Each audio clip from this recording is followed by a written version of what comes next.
All right, now, everybody. Quiet, listen to me. We're going to start a show.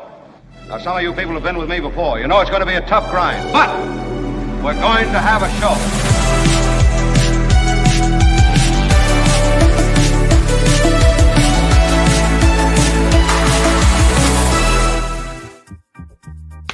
And good morning, everybody. It is the Mark Thompson Show without Mark Thompson. Mark is on a long weekend. He was supposed to leave yesterday, but I had a family emergency, and so he had to delay for a day. Now he's off and going, and I've got Albert here along for the ride. Hi, Albert. Good morning, Kim. Welcome, Hi. welcome back. It's a Friday, so It is. I think we've got Friday Fabulous Florida. You put together a great one. We've got This Week in Politics with Jim Avila, the former White House correspondent, will be here. There's a chance that my friend Nikki Maduro might show up early on in the show to talk politics, but we do have Michael Snyder coming through, the Culture Blaster, to talk movies and entertainment as well. So great Friday show lined up as always, and thank you for hanging out, for being here. Thank you, Albert, for being here as well.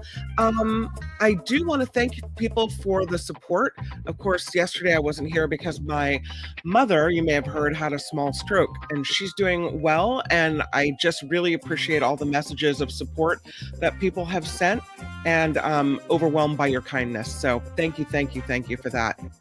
This is a crowdfunded show, and if you are so inclined, the super chat, super stickers are open, and the Patreon and PayPal information is rolling across the bottom of the screen as well.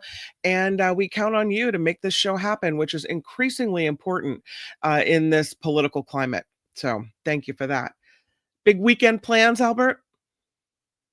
No, just I have work in my other job, so okay, working. I'll be working, but I have some time off, so I won't be here next week. So you'll have Tony all week next week. So I'll have some time off. So are you going somewhere fun? My girlfriend's from Hawaii. We're gonna go back home. So that's gonna be good. Okay, aloha. I know, I'm excited. Well, you're not the only person traveling.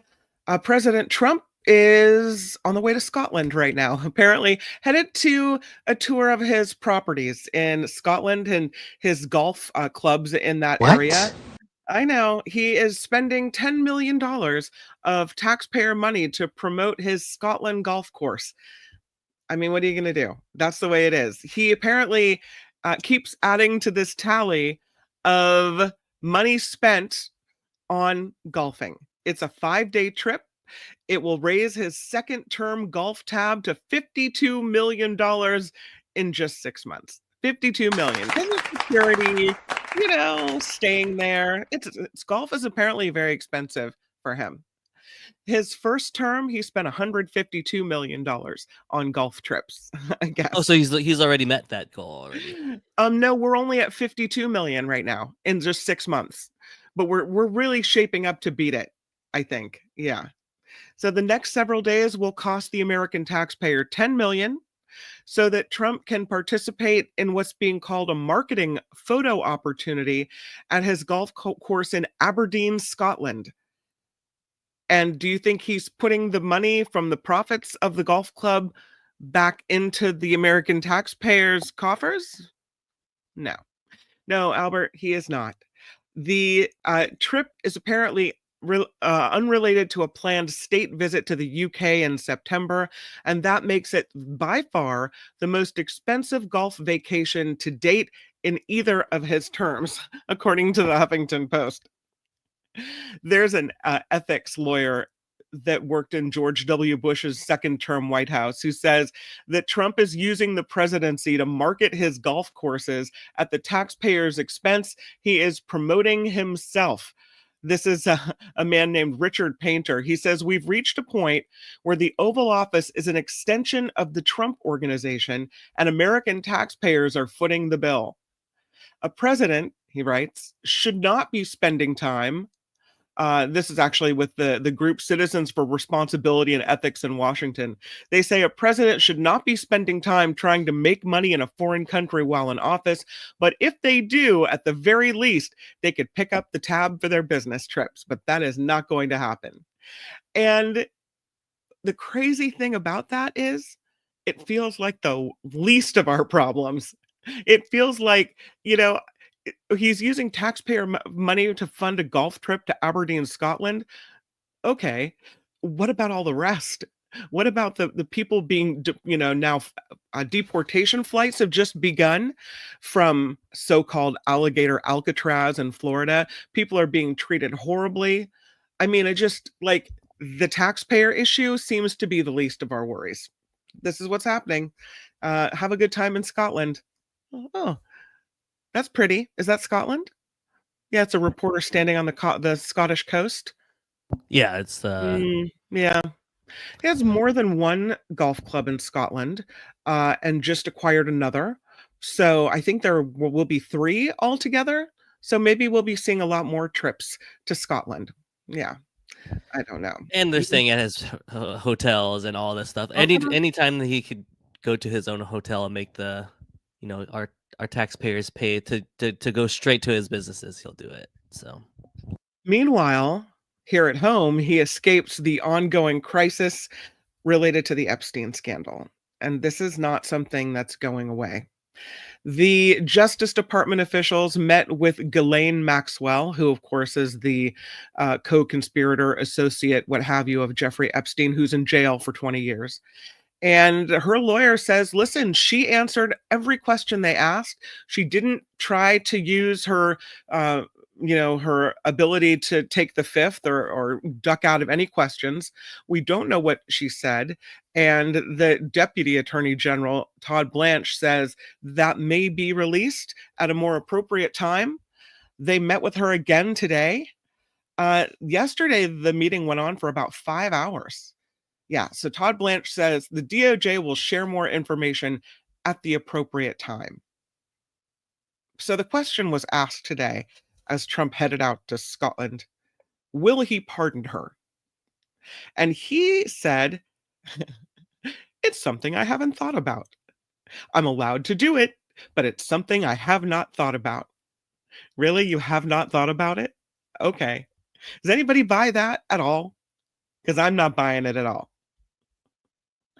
There's a very quick piece of sound that I thought we could play, and this is Chuck Schumer, who's already talking about why the DOJ is meeting with Ghislaine Maxwell. And here's what he had to say. There is every reason to fear that Donald Trump could offer Ghislaine Maxwell a pardon in exchange for silence or even worse, phony exoneration. It comes 24 hours after the Wall Street Journal phony report, exoneration. Thank you, Albert. So that's what he says. There's every reason to think that Ghislaine Maxwell could be pardoned. And here Trump is today saying, haven't thought about it. Really? Yeah, I have the power to do it, but hadn't really considered that. Sure. Okay. Also, I don't know if you've been following Senator Thom Tillis, who was fed up with all of this Trump stuff and decided not to run again. And now the beauty of that is that he is able to speak his mind. And he was saying this Epstein thing just is not going away. The video of that as well. What does the Trump administration need to do to handle this Epstein saga? Release the damn files. Look, it makes no sense to me. One of 2 things is true, I believe. Either it's a nothing burger in terms of the evidence we have. Let's separate it from this guy being disgusting and what he did and the systematic trafficking of young people, minor age people for sex purposes. But the promise to release the files during the campaign was either overplayed and we got a nothing burger if the files get released, or it's something really disturbing. And that's actually even a more compelling reason to release it. And this nonsense of, well, we've got to protect the innocent witnesses, those sorts of things, that's called redaction. We do that all the time. That's sort of a fake or for a bad reason for trying to stop something that you don't want to happen. So I think the files should be released, let the light of day, let the sun shine through. And that's the best way to get past it. Otherwise, if anybody thinks that this is going to go away because the House left the day early or something, it's got to be like those zombies in The Walking Dead. Every time you think you've killed it, another one's just going to come running out of the closet after you. This is going to be an issue all the way through next year's election. What does the Trump administration And that is exactly what seems to be happening. You know that reporters for larger publications already are collecting stories to run every single day, from old pictures that are incriminating to birthday books that we saw. This story is not going away. Tillis saying it's going to be like zombies. Every time you try to kill a story, another one's going to pop right up. And it seems like that's the case already. We know that Trump was listed as a contributor to Epstein's 50th birthday book. That was in the Wall Street Journal. And Trump said, no, I wasn't me. I didn't draw the naked lady picture. I didn't write, may every day be a new secret. I didn't do that. Well, now comes another independent confirmation that Trump is listed as a contributor for Epstein's 50th birthday book, this from the New York Times. So they've confirmed it as well. Now you have two major publications in America saying, yeah, it happened. The confirmation from the New York Times coming after the Wall Street Journal's breaking of this story. The story Trump is calling fake news and suing for $10 billion or whatever it is. There's evidence, the new stories saying, former President Bill Clinton is in the book as well. Which to me, fine. That's not the lead, though, because Clinton, Bill, isn't running for office again. He's not sitting in the Oval Office like Trump is. That's the story. So if Clinton needs to be dealt with because of misdeeds in this case, so be it. That still doesn't take the focus for me off Donald Trump.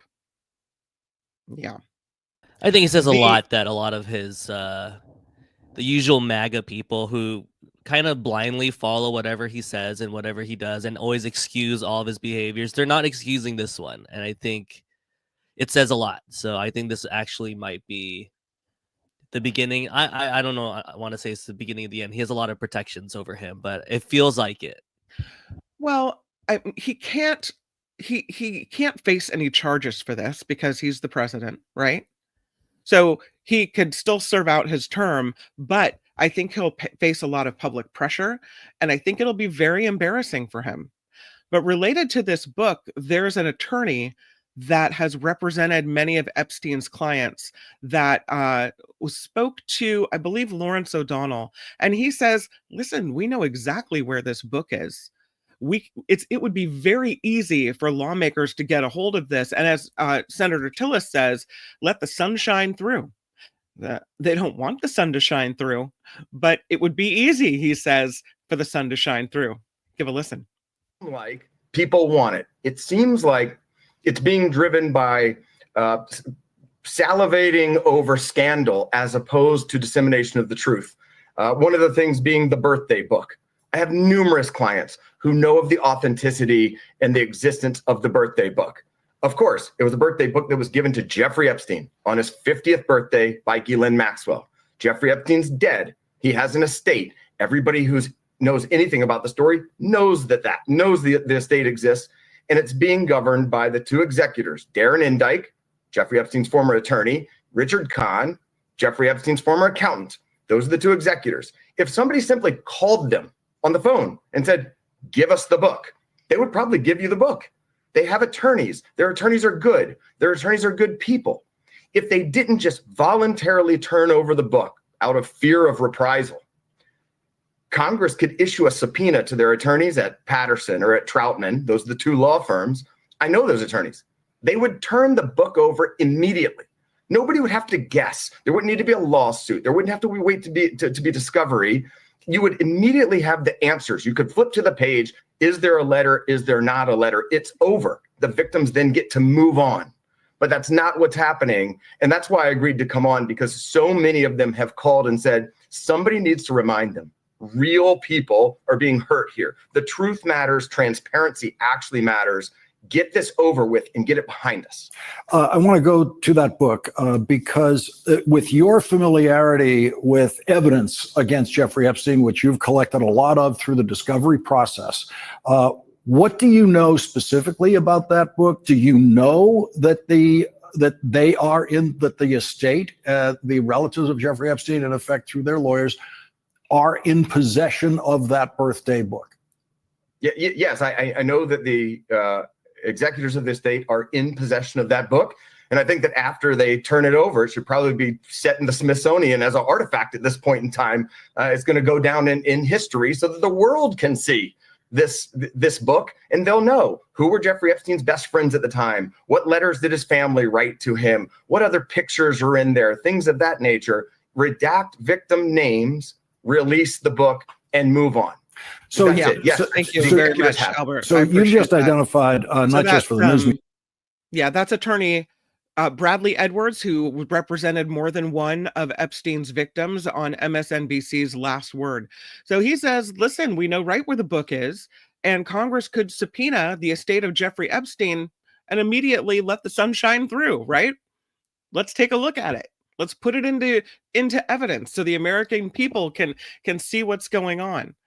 But it seems like there are many conservatives now. And as Albert mentioned, there are some people who've been following this Epstein case since before the election and have been calling for information to be released.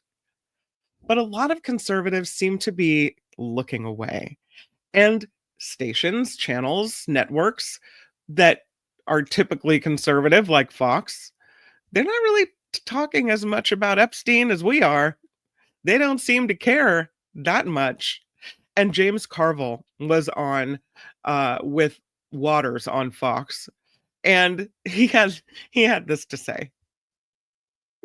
And a masculine guy, someone who's authentic, maybe drops a few F-bombs. What do you think about President Hunter Biden?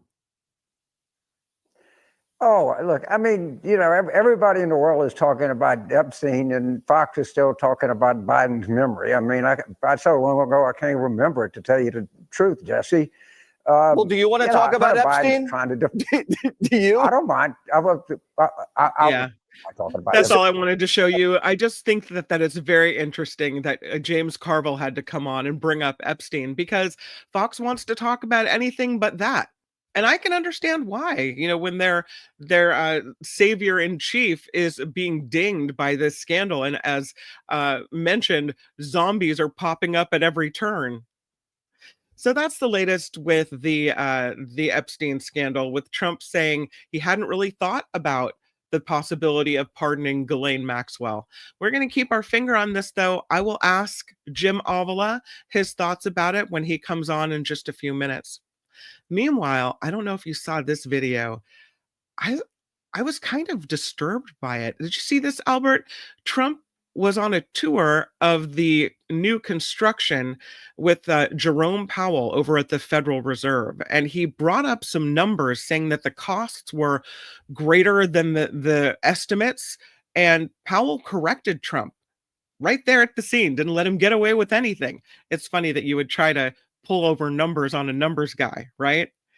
What disturbed me, though, was the smack that Trump gave Powell at the end. And you can see Trump is kind of a more robust fellow. And Powell, you know, is a little more slight. And so when Trump whacks him at the end of this video, you can see Powell's body just go kind of shaking back and forth. Trump must have whacked him pretty hard. Let's take a look at this video. Well, thank you very much. We're looking at the construction, and we're with the chairman, as you know. Chairman, come on over. And we're just taking a look at what's happening. You know, it's a tough construction job. They're building basements where they didn't exist or expanding them, and a lot of very expensive work. There's no question about it. And Tim has been with me for a long time, and you're in charge of the committee. Indeed. One of the reasons I wanted to see it was the overruns of the expenses, wanted to figure out why. Yeah. So we're taking a look, and it looks like it's about 3.1 billion. It went up a little bit, or a lot. No. So the 2.7 is shaking now his head. 3.1. I'm not aware of that. Yeah, it just came out. Yeah, I haven't heard that from anybody at the Fed. Yeah, it just came out. Let me pull out this trusty piece of paper. Powell, in real time, looking at the supposed cost overruns. I don't know who does that. You're including the Martin renovation. You just added. Our entire capital. Yeah, you just added in a third building. Is what that is. That's a third building. Well, no, but it's a building that's being built. No, it was built 5 years ago. We finished Martin 5 years ago. It's part of the overall work. But it's So, not new. So we're going to take a look. We're going to see what's happening, and it's got a long way. Do you expect any more additional cost overruns? Don't expect them. We're ready for them, but we have a little bit of a reserve that we may use, but no, we don't.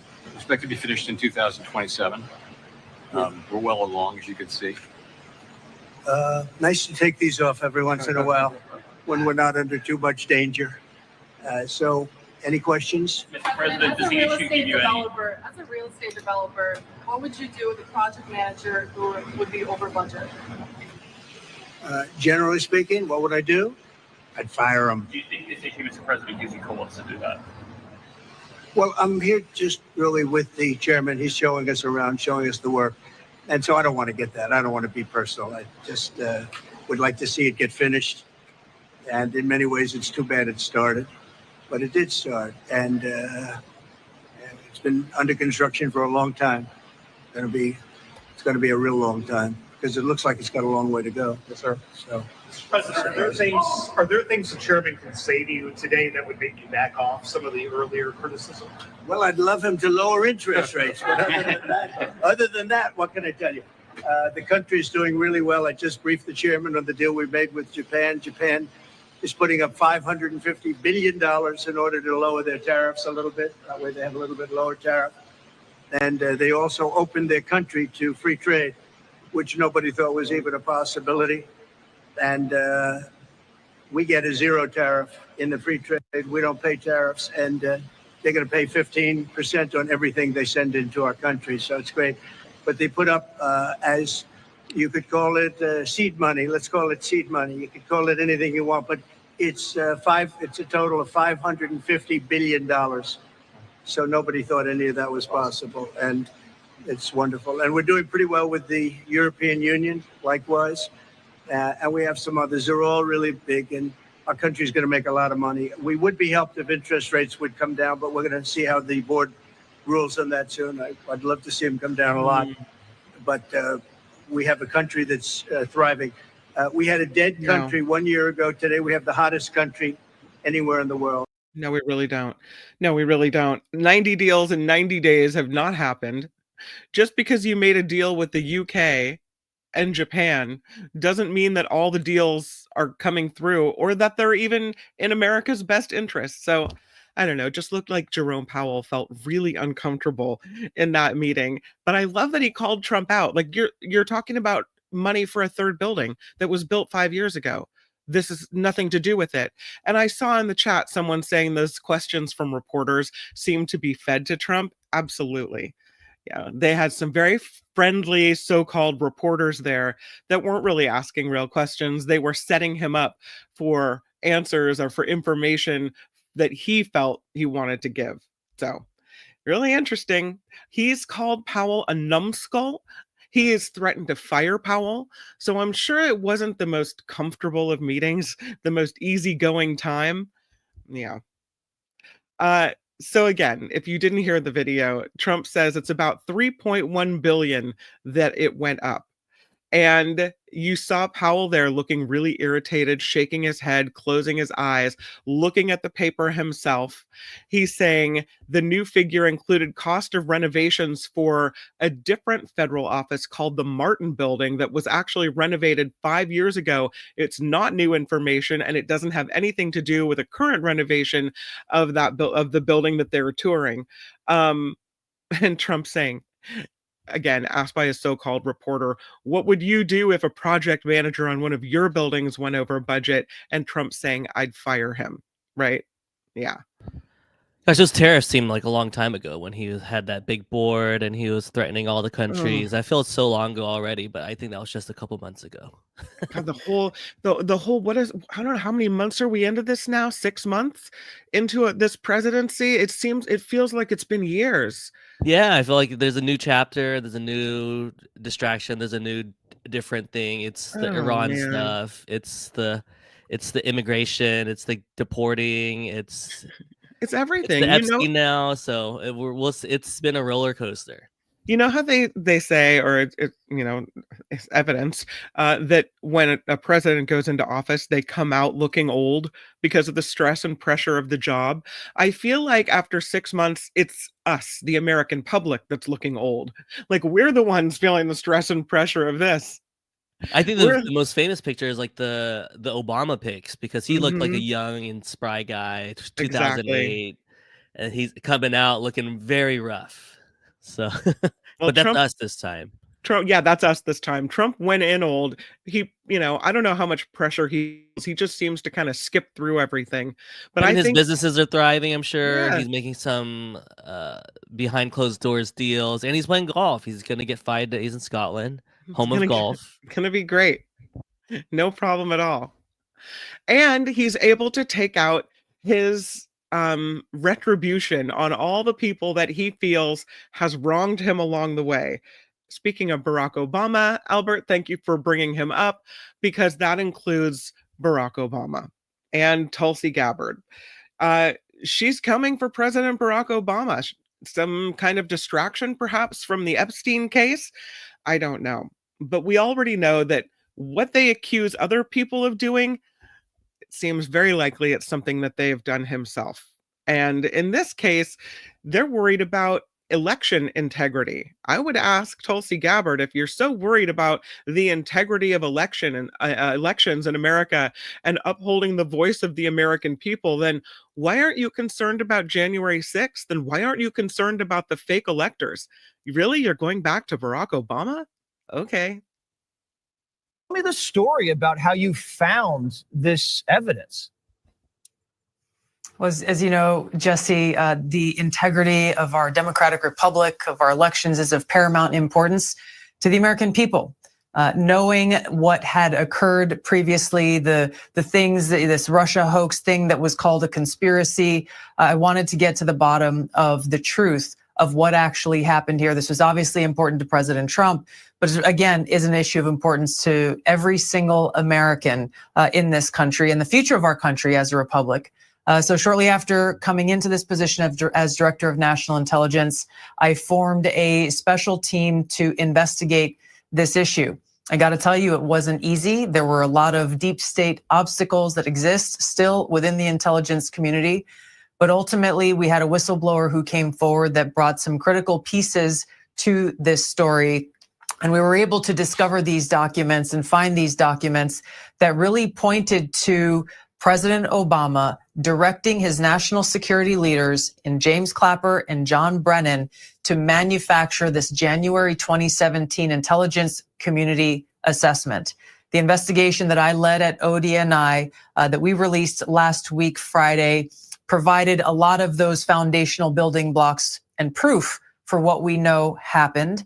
The report that we released today, the House Intelligence Committee Oversight Majority Staff report that investigated that January 2017 assessment that President Obama had manufactured with fake intelligence in order to achieve, knowingly using false intelligence in order to get to the conclusion that he wanted to promote to the American people that Putin had acted in favor of President Trump winning that election in 2016.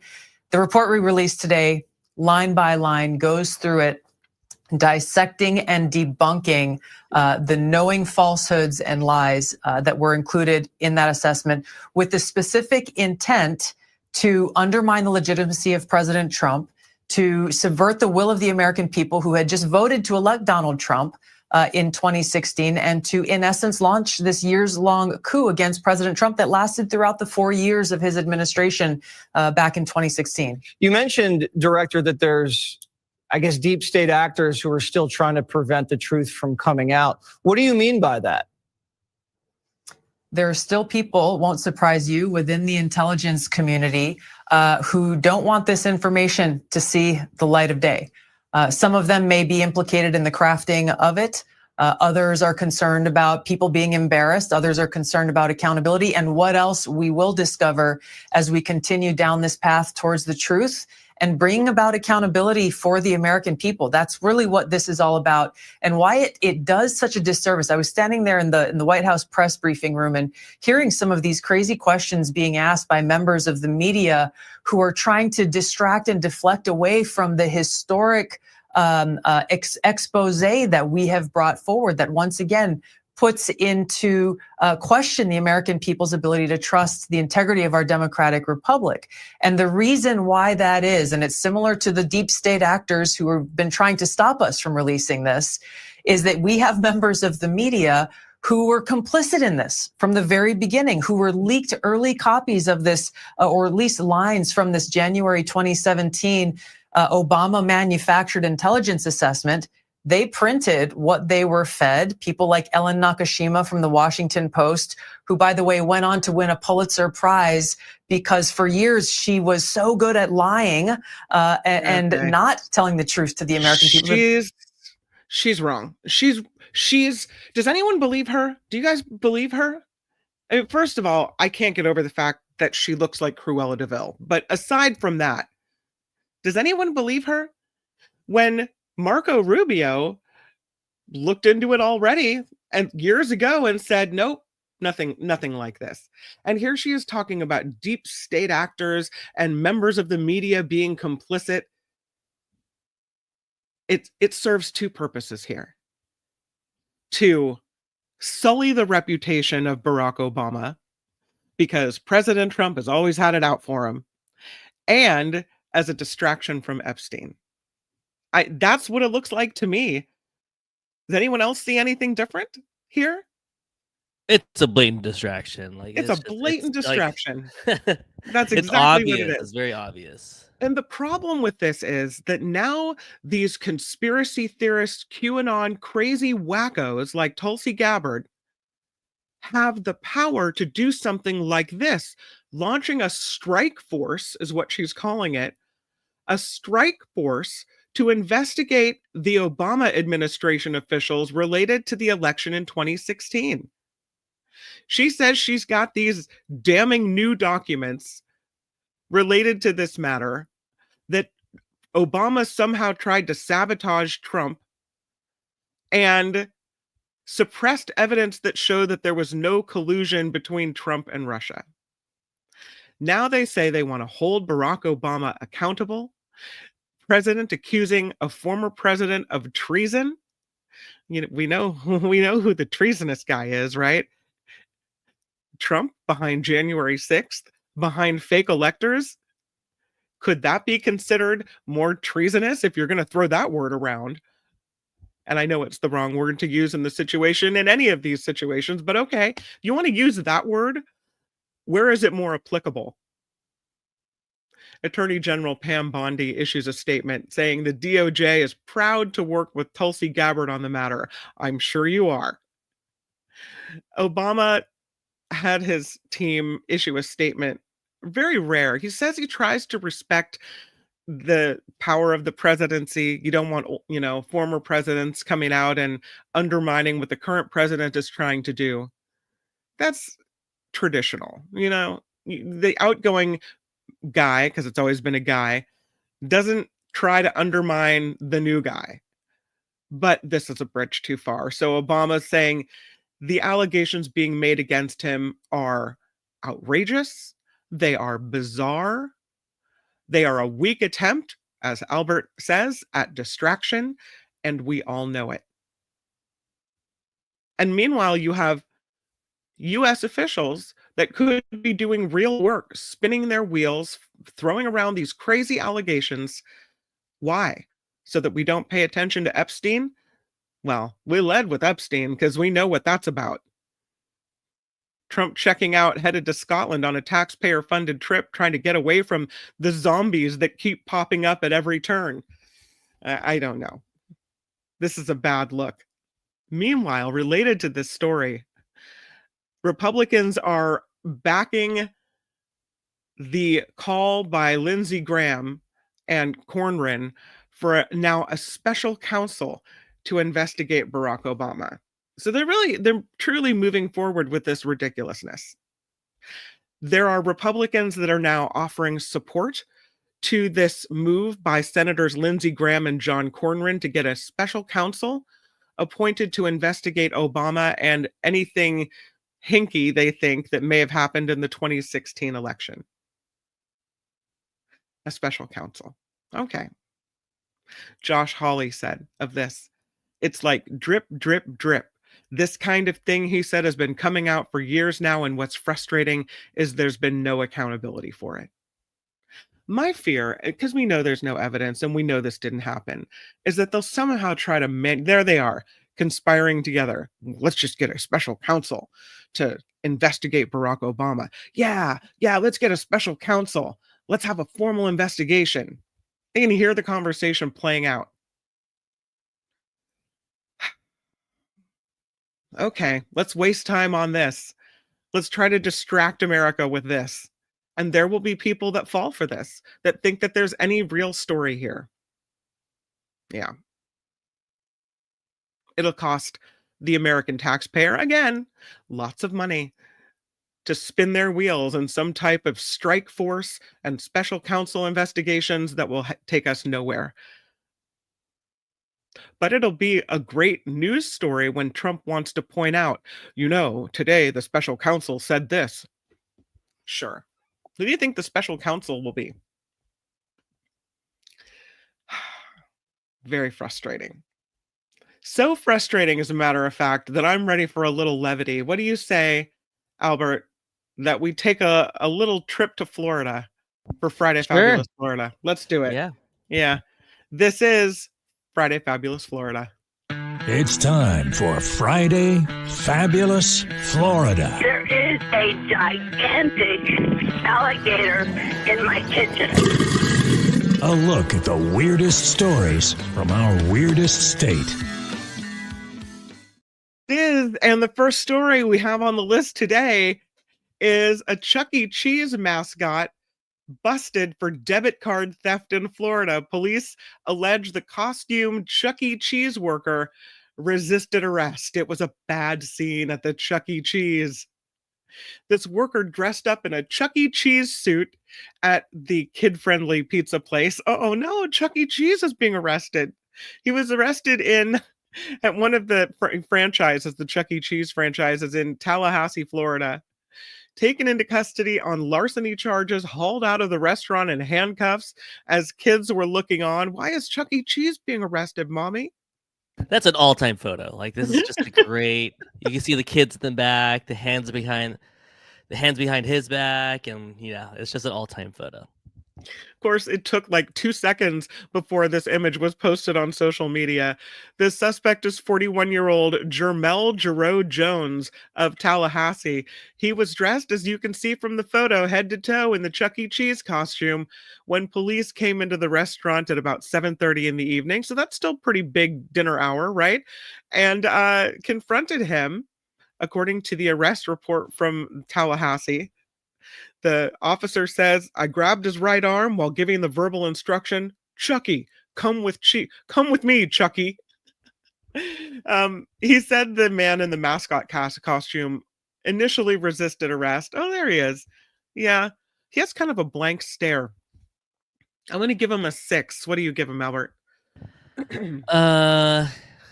Probably like a 4. Not really doing much. No. But, it would have been higher because I just knew that he was in the costume already. So it would have been funnier with the costume on. It would have been a much better mugshot. Jones, say the police, immediately started tensing up, locking both of his arms forward in front of his chest, trying to pull away from the officer's grip. I gave the verbal command, stop resisting. You are being detained. Do not make a scene. Kind of hard not to make a scene when you're in the ChuckECheese suit. Jones, you don't want to try to hide in the ball pit, try to dodge them throughout the whole place. Hide behind the drummers. Jones, the animatronics. Yeah, just try to blend in with the animatronics. Exactly. Good move. Yeah. Jones was still in full mouse garb. He was placed in double-locked handcuffs, escorted out of the restaurant into a marked patrol vehicle where police then removed his oversized ChuckECheese head and found in his pants pockets a debit card that was reported stolen from a customer during a child's birthday party at the restaurant. He was arrested on felony charges of larceny of a debit card, possession of another person's identification without consent, and for allegedly using the stolen debit card at least 6 times. Police say Sticky fingers, just walking around the restaurant, the place. They say that he racked up charges on the credit card, including purchasing items at a smoke shop, a meat market, and at Whataburger. So couldn't even spend the money at his own restaurant, that Chucky. He is denying stealing it. I told the police it was in his pocket because he just found it. And he was about to turn it into lost and found, Albert. So what's all this about? Come on. Chucky's just doing his job, you know? Yeah, he's just being conscientious. The Chuck fined people at ChuckECheese, issuing a statement saying, "We're aware of an incident involving a part-time employee arrested, and we have taken appropriate action concerning the subject employee." Aw, Chucky. That's a sad, sad scene right there. I bet that was fun for the parents to use that as an example, watching Chucky get arrested. See, that's what happens when you're being a bad boy. You're going to get arrested, okay? It's a lesson for everyone, Albert. It's always a teaching opportunity. See, even Chucky could do something bad, okay? Poor Chucky. Live and learn. You can't take your kids anywhere without crazy things happening. A Florida man was arrested for DUI riding a lawnmower on a toll road. It happens in Florida, you know. This is the way. The man now facing charges after troopers say he took his riding lawnmower onto a busy toll road while he was impaired. I'm willing to bet there's alcohol involved, Albert. According to the Florida Highway Patrol, dispatchers got multiple calls from witnesses at about 8:30 in the morning on a Friday, reporting a man operating a lawnmower erratically on the southbound side of the Suncoast Parkway. That's State Route 589. I'm bad. I'm sorry. Troopers say traffic cameras showed this man on the lawnmower going south from Citrus County into Hernando County. He was pulled over on the lawnmower just south of the exit to Highway 98. I'd be willing to bet my lunch that there's alcohol involved. Exactly right. The Florida Highway Patrol says 38-year-old Christopher Spain showed several signs of impairment, including small pupils, flushed skin, dry mouth, and visible irritation to the inside of his nose. Oh, you don't say. He also had a small blue straw in his back pocket and repeatedly cleared his throat, sniffed, and spit during the traffic stop. He refused to perform field sobriety exercises, according to the officers, and he was arrested on driving under the influence. He looks a little zonked in the picture. I'm going to give him, just because it seems to match the story, that for me is an 8. He looks like ChuckECheese. When the two stories collide. Oh, yeah. Christopher Spain. He probably should have picked something different than a lawnmower. At least you can see that coming. So if somebody is impaired, maybe easier to get out of the way. And I know he had one of those fancy ones too, like it wasn't like a traditional, like if you hear lawnmower, you think you're sitting on one of those green John Deeres. Yeah. He had some fancy maneuvering one with the two arms. So that is fancy, but I don't think no matter how fancy the lawnmower is, Albert, I don't think it's going fast. Like, you're not outrunning the cops in that. Not going fast, and I'm sure it's harder when he's on drugs to be steering this one compared to the one with the steering wheel on the top, like the traditional one. Someone needs to take his lawnmower away. Do you need I wonder if you need a driver's license, a valid driver's license to ride a lawnmower? I don't think so. I don't know. Like, if they take away his license, commercial-sized ones, maybe. I'm sure you have to have some sort of certification, but like a forklift type of thing. But sure, interesting. All right, next story. Thank you for this one, by the way. Florida woman bitten by an alligator and pulled underwater while in a river with her dog. Yikes! I gotta love an alligator story on Friday Fabulous Florida. This story freaks me out. This lady in the water, and here comes the gator. She's recovering from injuries after this alligator bit her and pulled her underwater. She's 27. She was with her boyfriend. They took her boat out to the South Fork River in Palm City on Wednesday. And the authorities say the victim and her dog were about waist deep in the water when the gator bit her hand and her wrist and then briefly pulled her under the water before releasing her. The victim's boyfriend was in the vicinity, took her to a nearby boat ramp where she got some medical attention before she was flown off to the hospital. Deputies say the Florida Fish and Wildlife Conservation Commission responded, started looking for this alligator, and as of this morning, it's not known whether the alligator had been trapped or not. I don't know. Maybe it's like when they get a taste for humans, they search them down. But it seems I don't to me, know. It feels weird because it's kind of their territory. right? They're just doing what alligators do. Yeah, and an opportunity presented itself. They don't know that they're going to get witch hunted into for biting a human. I kind of think it's the humans' fault. Anytime you are around water in Florida, you have to assume there's a gator nearby. Even your own swimming pool, if you don't do a visual sweep of your yard and the water. You know, there are multiple stories about gators found in swimming pools. Even in your own backyard, you need to be careful. And in this Front case, yard, backyard, kitchen, everywhere. Gators have been found everywhere.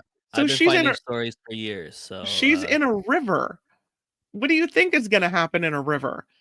I don't know. with her But- dog too, which I wouldn't wouldn't even myself want to go in there, let alone my dog. So No.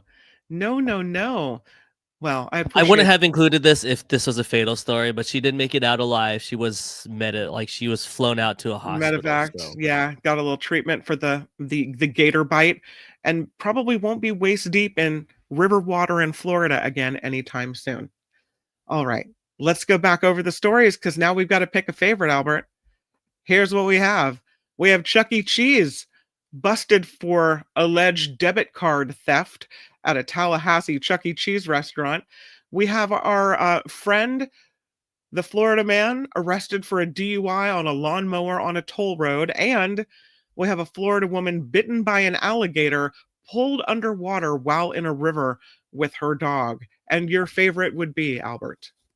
I like ChuckECheese. Mhm. It's just a very funny visual. Yeah. It's seeing the kids, his hand behind the back. It was all time fun. I saw it trending on Twitter yesterday, so it was very fun. I'm glad it happened out of Florida. Makes my job easier today. Absolutely. I usually would pick the alligator story, but I too am going with the ChuckECheese mascot. I think that picture is amazing. How's it looking in the chat? Didn't have time to put up a poll, but I can see Okay. people like the DUI. A lot of ChuckECheese is in there, but a couple people like the DUI lawnmower. All right. Okay. Well, that's Friday Fabulous Florida. This has been Friday Fabulous Florida. There is a gigantic alligator in my kitchen. Y'all come back now here. Yeah, Gordon says he saw the lawnmower guy on the news. ChuckECheese crook for sure. John says, make it the lawnmower man and Chucky. It would be great. Oh, the lawnmower man. Oh, if you had the Chucky on the lawnmower, got it. Yeah, that'd be pretty good as well. A lot of people for Chucky. That's Friday Fabulous Florida. Let's do a little news, and then we'll have Jim Avila come on. We'll talk a little politics, see what his take on the whole Epstein case is. Thanks for participating in that. Well, before we get to the news, we should try to get to some of these let's do very it. kind super chats. Thank from you our so much, audience. Sausalito Steve, throwing in a 20, saying starting it right. Love you guys. Thank you, Sausalito Steve. Thank you. We appreciate that so much. Richard Delamater, partying for Kim's mom. Oh, Richard, thank you so much. Really kind of you. My mom is recovering and she's doing really well, so thank you for that. Jim Eaton with a couple bucks. Happy weekend. Happy weekend to you, Jim. Thank you for contributing to the show. Harry popping in with a 5. Every day, the Trump administration looks more and more like Friday Fabulous Florida. Isn't that the truth? Well, they come out of Florida, so He is a Florida man now. Mhm. Yep. He's officially living there. Ray M. Hill with a 10 bucks. Good to hear you're on the show, Kim. Haven't heard how your mom is as of yet. Just tuned in. Look great to hear your voice, and best to your mom.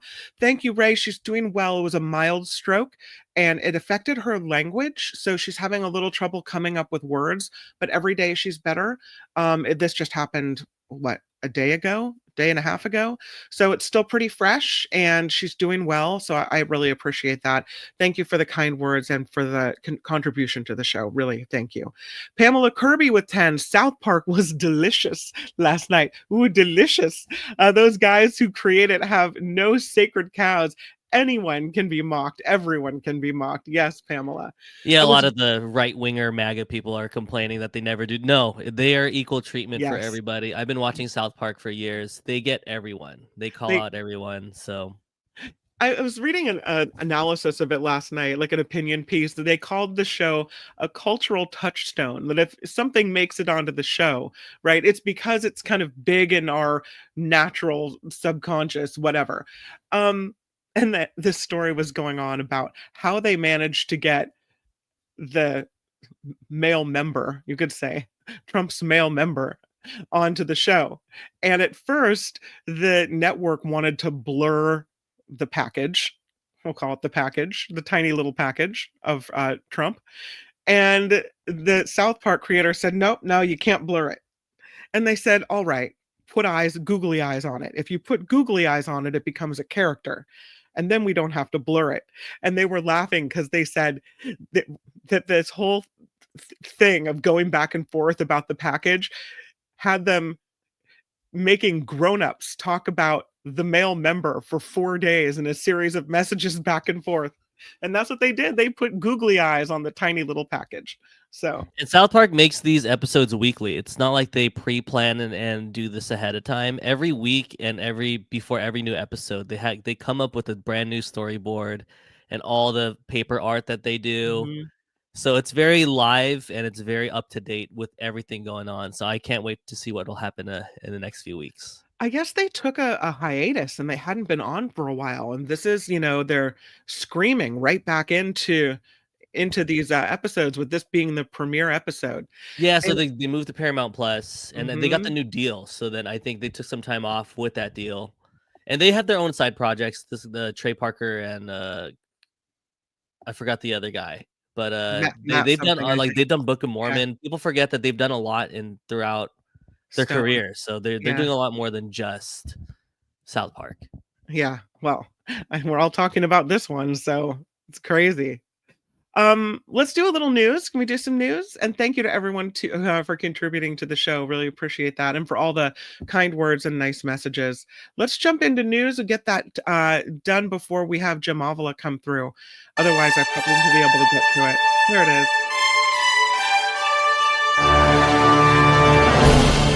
On the Mark Thompson Show, I'm Kim McAllister, and now I'm just filling in for myself. This report is sponsored by CoachellaValleyCoffee.com.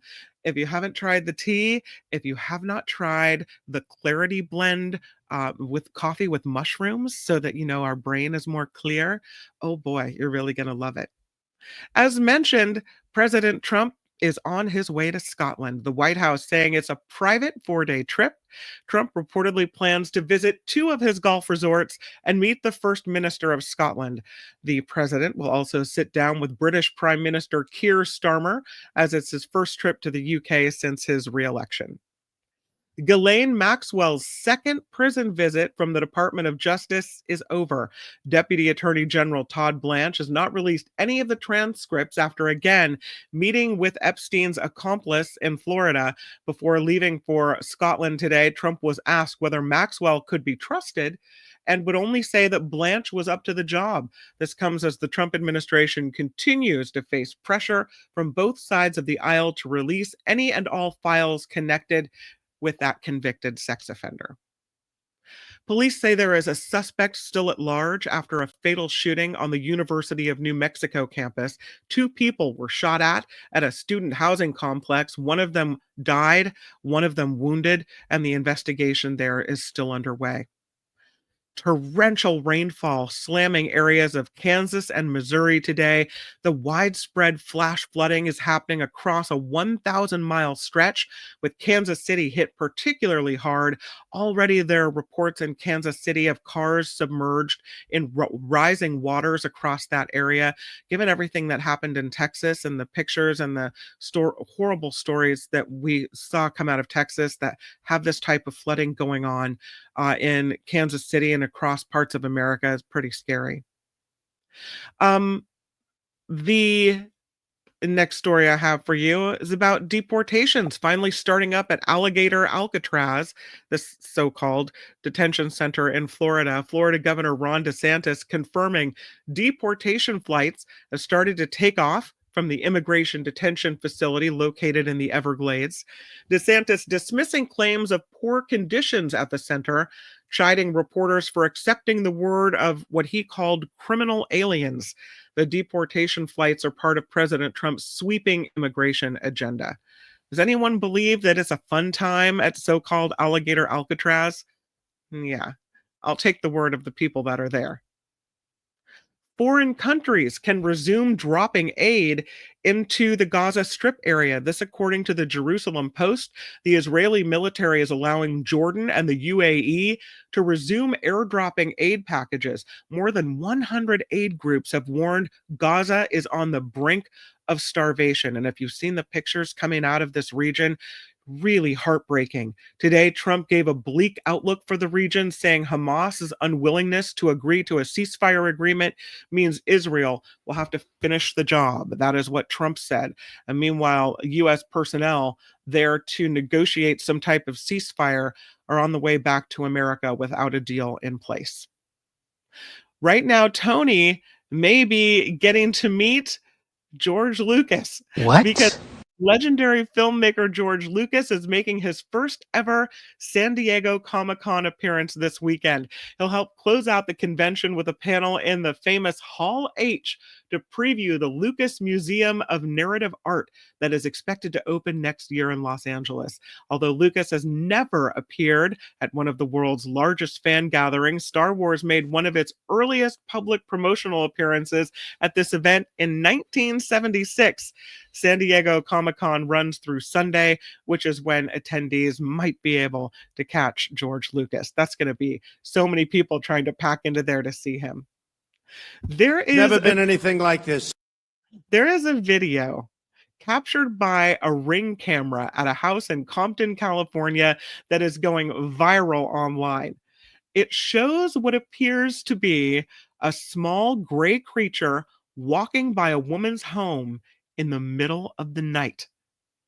It appears to have an elongated head and walk slightly hunched over. More than 1 million plus viewers so far of this clip, and it's only 11 seconds, are calling it an alien. Skeptics say it's probably a child. Oh, here it is. Let's watch. It has an elongated head. Yeah, I don't know. So skeptics say it's probably a child, a person wearing some type of mariachi hat, maybe, a person covering themselves with a blanket. Other theories popping out as well. The homeowner, though, convinced it's extraterrestrial in origin. And again, this house in Compton, California. I love the picture in the background, the Dear God picture. They really think it's an alien. I will say, it kind of looks like the head shape of in the movie Alien. I don't know. Kind of something funky to catch on the Ring camera. How would you know? I guess it alerts you when there's movement, so you would go back and look. Yeah. Yeah, it's weird. It looks weird. It could be a weird angle, or I don't know. It looks a little funky. I don't know. I mean, It's a weird time for them to come too. It's come back later. Wait 4 more years. Yeah. No. This house is protected by God. Yeah. They see it, the words on the screen. You can see it passes in front of the barrel. Lower half is transparent. There are no legs. They think maybe it's someone trying to play a prank. I don't know. Yeah, that's the UFO expert. I trust the UFO expert because you always trust the UFO expert. And lastly, I'll tell you about the movies this weekend. The Fantastic Four: First Steps, off to a huge start at the box office. This movie, featuring Marvel's First Family, made $24.4 million from Thursday previews yesterday, and it is expected to pull in between 100 and 110 million in its debut weekend. The number is the largest preview result of the year, beating out Superman's 22.5 million earlier this month. And we'll hear from the culture blaster, Michael Snyder, who loves the Marvel movies, and he'll tell us all about Fantastic Four First Steps. And this report is sponsored by Coachella Valley Coffee and Tea.com. The website is CoachellaValleyCoffee.com. If you haven't taken a look at it, please do. They've got the new Clarity Blend coffee, and it is going very well in my house. Comes in a big 2-pound bag. It looks expensive, but when you realize how much you're getting, and how delicious it is, then all of a sudden it seems, yeah, pretty good. And don't forget, you get the Mark Thompson Show exclusive discount. It is Mark T, all together, no spaces, MARKT. That gets you 10% off. So shipping is basically covered with that discount. They also have amazing summer teas like hibiscus orange sun tea. So good. I love the vanilla tea, the Moroccan mint tea. Amazing. So many good teas to try. Mango tea for summer as well. Please check it out. The coffees and teas, as Mark says, the best that will ever pass your lips. A little bit of heaven in your cup. It is CoachellaValleyCoffee.com. So please take a look at the website. They have great tasting notes here. All organic. If it's not organic, they will note that for you in the tasting notes. And the website really clear. That 10% discount, by the way, applies to anything you see on the website, including their merch, their coffees, their teas, anything you see. So CoachellaValleyCoffee.com. Our thanks to CoachellaValleyCoffee.com for the continued support of the Mark Thompson Show, and our thanks to you for supporting them. I'm Kim McAllister, and this is The Mark Thompson Show.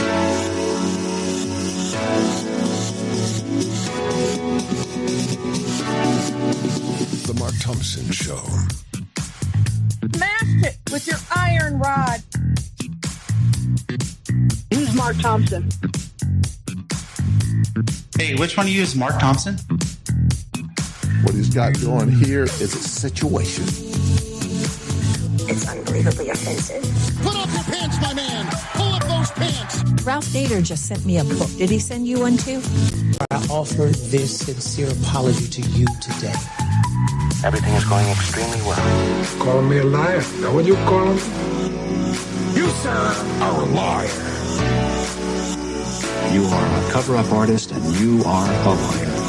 Liar, liar, your pants are on fire!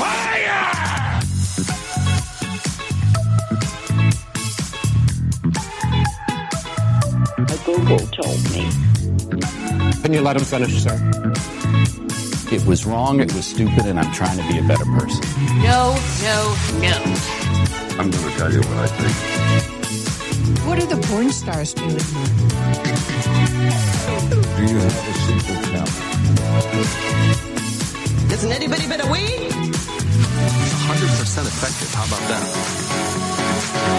Say what? And this is their new host. There is no defense for my conduct.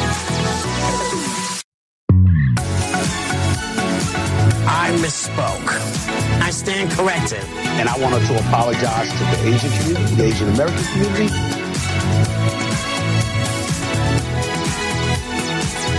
Time's up, mother effers. It is the Mark Thompson Show. And we are on the way toward This Week in Politics with Jim Avila. Still waiting for him. So I know you covered this yesterday, but I did see word from Hulk Hogan's wife, who is speaking out after his death. She said her heart is in pieces after the wrestling icon's sudden death in Florida yesterday.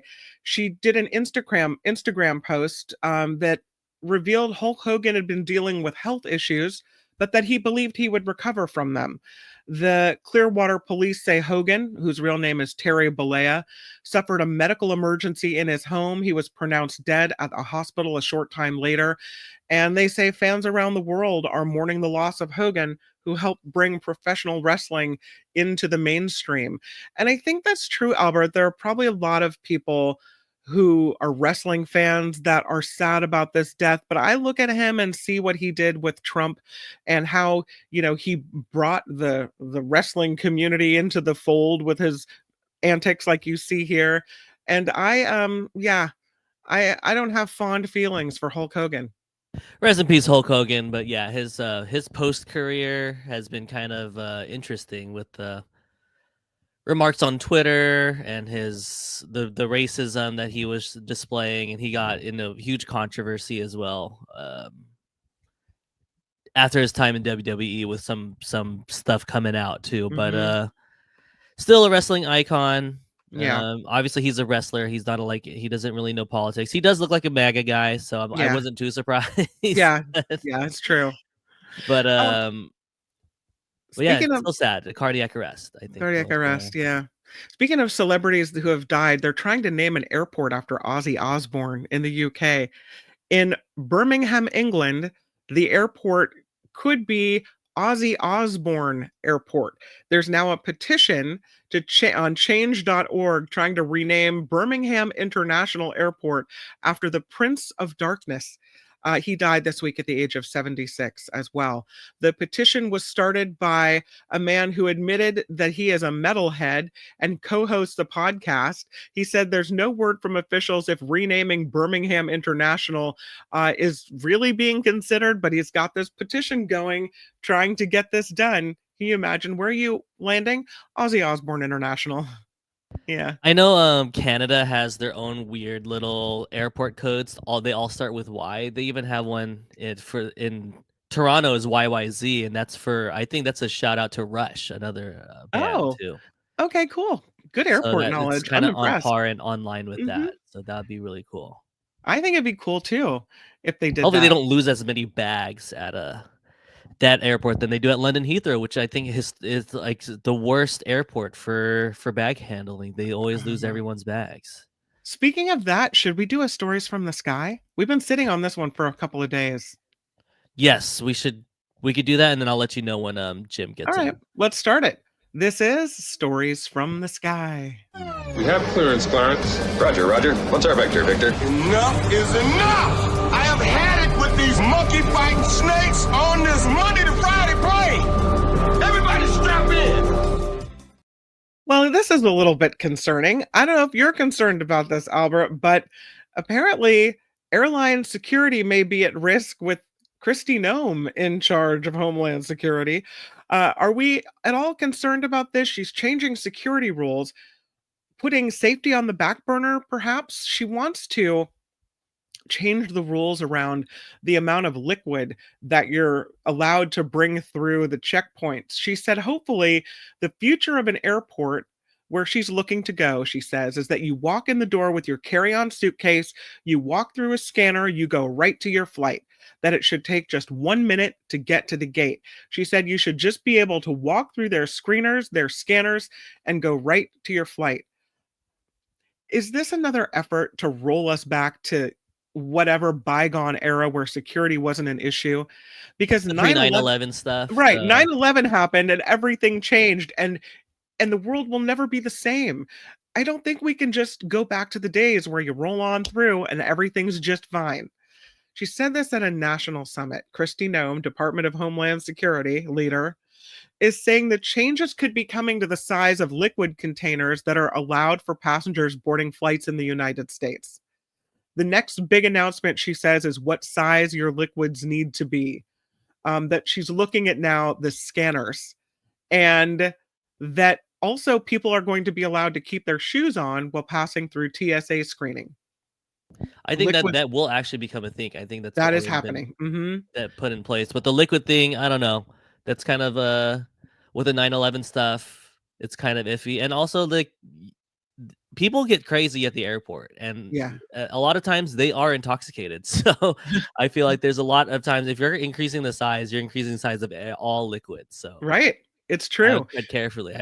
Kristi Noem's flight may be delayed from some crazy passengers. So the current rules are that you can have aerosols, coffee, bottled water, liquids like juices, creams, gels, pastes, but they all have to be under 3.4 ounces, and they are allowed in your carry-on bag.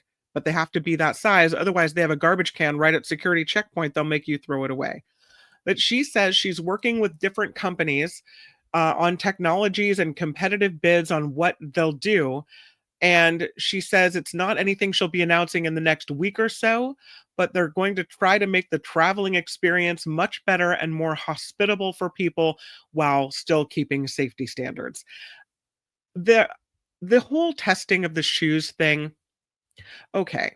But when you talk about really looking at what people are bringing on the plane, I don't mind having to get to the airport early and stand in a security line and have them make sure that everything's safe. I would rather have increased scrutiny and have peace of mind while I'm sitting on the plane that we've all gone through a check here than have people walk on through because you're so concerned about making it easy for passengers. Yeah, and it just the whole traveling experience. If you think about it, you're in a $1 million thing. Every time we fly and land, I feel like it should be justified that it should be people should clap. I'm not a clapper myself, but that's amazing. Like people, I can't believe there's people out there who fly people still, and it's best to be safe. It's best. It's like a huge. I don't know. It's crazy that we just do this casually, like we're going on these planes. I have no problem with the clapping, and I definitely want to know that I'm as secure as possible. I know Jim just Avila, got here, so if we could just do one more, and we let's can just wrap do up. this one, Albert, because this is crazy. A Delta regional jet pilot apologized to passengers for an aggressive maneuver he had to do to avoid a B-52 bomber. Speaking of feeling secure in the sky, the plane had to make a hard turn to avoid colliding with a U.S. Air Force B-52 bomber. The incident happened with a SkyWest flight operating as a Delta connection from Minneapolis, Minnesota to, is it Minot or Minot, North Dakota?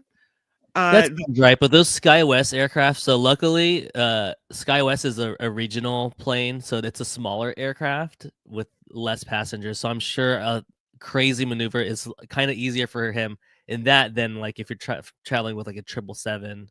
Oh yeah, I'm or sure. even a bigger 737. Like that would have been tough, but that's scary, very scary. The flight landed safely. It was cleared for approach by the tower, but performed a go-around when another aircraft became visible in their flight path. The B-52 involved was doing a flyover at the North Dakota State Fairgrounds to honor the city of Minot as a great American defense community. The flyover was planned in advance, approved by the FAA. This included the FAA's local flight standards district office, the Minot International Airport air traffic control personnel, and others. The bomber flew in a holding pattern about 12 miles east of the fairgrounds and continued to communicate with air traffic controllers at the approach control as well as the tower throughout the flyover. The tower, though, did not advise the inbound commercial aircraft that this was all going down. The air traffic control tower operated by a contractor, not directly by the FAA, but they're now all investigating exactly what happened there. Can you imagine your plane has to do a maneuver to avoid a B-52 bomber? That's crazy. Wow. Yeah, and look at that thing. That thing is huge. There's like 4 engines on it, and it's coming straight at you. Wow. Wild. All right, that is Stories from the Sky. This has been Stories from the Sky. The captain has turned off the seatbelt sign, and you are now free to move about the cabin. So excited to welcome our next guest. He, of course, is the former White House correspondent for ABC News, esteemed journalist, award-winning journalist, and friend of the Mark Thompson Show. This is Jim Avila. Welcome to the show. And I've actually reported from Minot, North Dakota. Oh, it's Minot. Thank you. Minot. Yeah, apparently. The huge B-52s are all there. That's where their base is. Apparently they're in the sky, headed right toward commercial aircraft. No bueno. Come on. All right. There's probably only 2 commercial aircraft in all of North Dakota. And so it's all right. The first thing I wanted to ask you about, Jim Avila, especially your experience with network media, is this whole Paramount CBS Skydance merger. It has been approved. It's just about a done deal. The FCC chairman, Brendan Carr, saying he's hopeful that Skydance will make significant changes at CBS News, and that they will. They're already promising to tell other sides of the story, right? We're going to see a more probably Fox Newsy approach at CBS News. I think they're turning it into the next station that's friendly to Trump. They're going to give him airtime for promos and God knows whatever else. Will we see the Trump Bible for sale, the spot for the next Trump perfume running for free on CBS? I don't know. Does this mean that we don't have the big three anymore, Jim? I don't hear you. I can see your picture, but I don't hear your voice. Oh, something must have happened. What happened? Hello, hello, hello. Oh, there. Now I hear you. Thank you. Okay. Okay. It is dangerous. CBS News, when I first started, I started at CBS when I was quite young. And it was the standard of broadcast television. It still has CBS Sunday Morning, great program, and still has 60 Minutes, great program, but they're trying to diminish those. So it'll be interesting to see. I think the first tell will be the new EP, because the other one resigned because he was his shoulder was being looked over. Bill Owens, and Executive producer, right? Right, and now we have Simon, who is Bob Simon, if you remember, the correspondent, great correspondent, who was on 60 Minutes and also was covered. I've been in war zones and all over the place with that guy. He was a great correspondent. He died in a car crash on the West Side Highway. Oh. But his daughter has been a producer there for 25 years, and she is now in charge. Now, if they let her do her job, the show will be fine. But they've already said they've appointed somebody to look at fairness on the CBS broadcast. So, as you say, that is a problem because that's a corporate person. So, and not a news person. The other thing that gives me some hope is that Tom Sabrowski, who is now the president of CBS News after a series of resignations because of Paramount's intrusiveness, is in charge. He is allegedly in charge. Now, he was the vice president at ABC when I was there, and then was the executive producer of Good Morning America when it went from number 2 to number 1, and is a solid journalist. He's going to have he's going to have issues with these people who are coming in and claiming they're going to change everything. Why would you mess with 60 Minutes, which has earned the reputation that it has and is the number 1 television news program around, and period. I mean, and during COVID, it was the number 1 program, period. So I think it's silly and shooting themselves in the foot if they actually start diminishing the credibility and that 60 Minutes has and that has been brought there by correspondents like Mike Wallace and Morley Safer and Ed Bradley. Those folks built that institution, and I'm sure if they were alive, they'd be rolling in their grave. They'd be rolling outside their graves. Now they're rolling in their grave. But yeah, it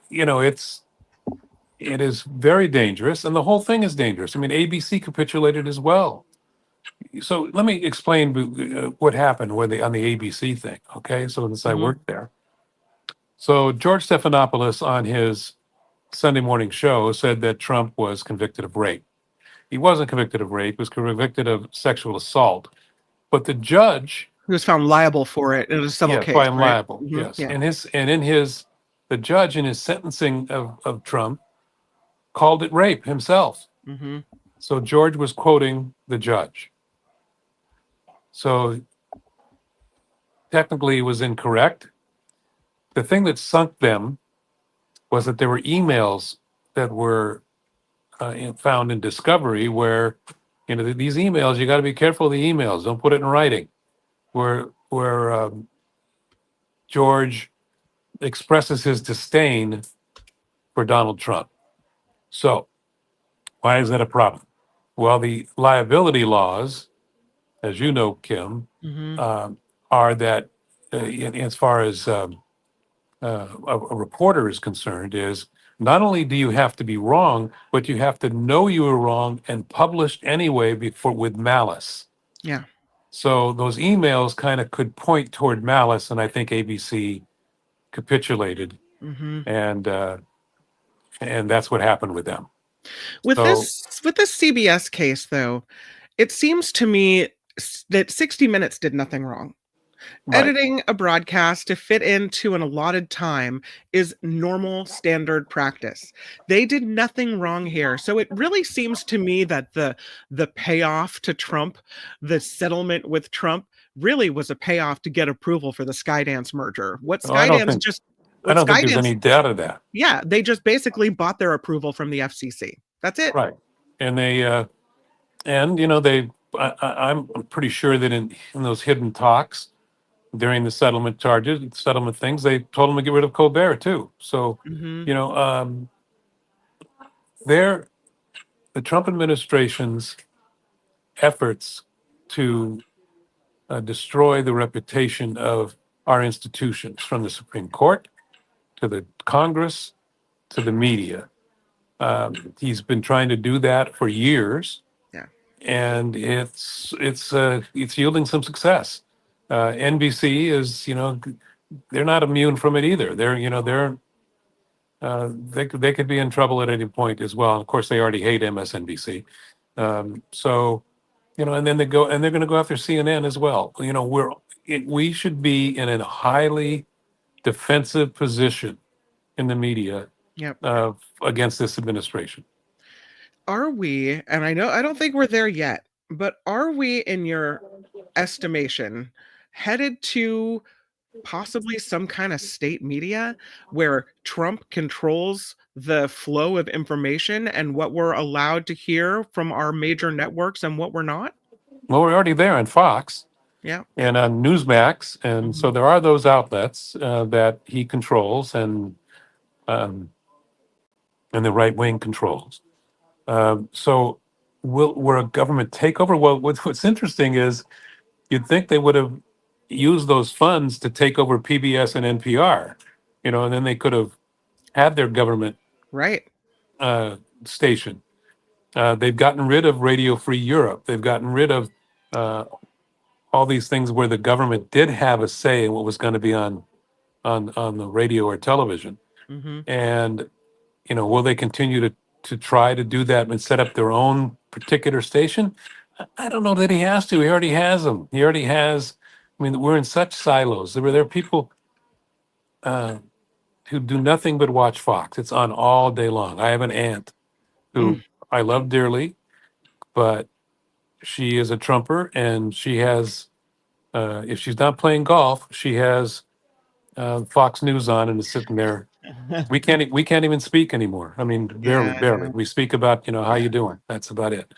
So yeah, he has those people, and he has that outlet, and he's using it. And what we have to protect, though, is that we also still have mainstream media. So we had CBS, now we have NBC and ABC.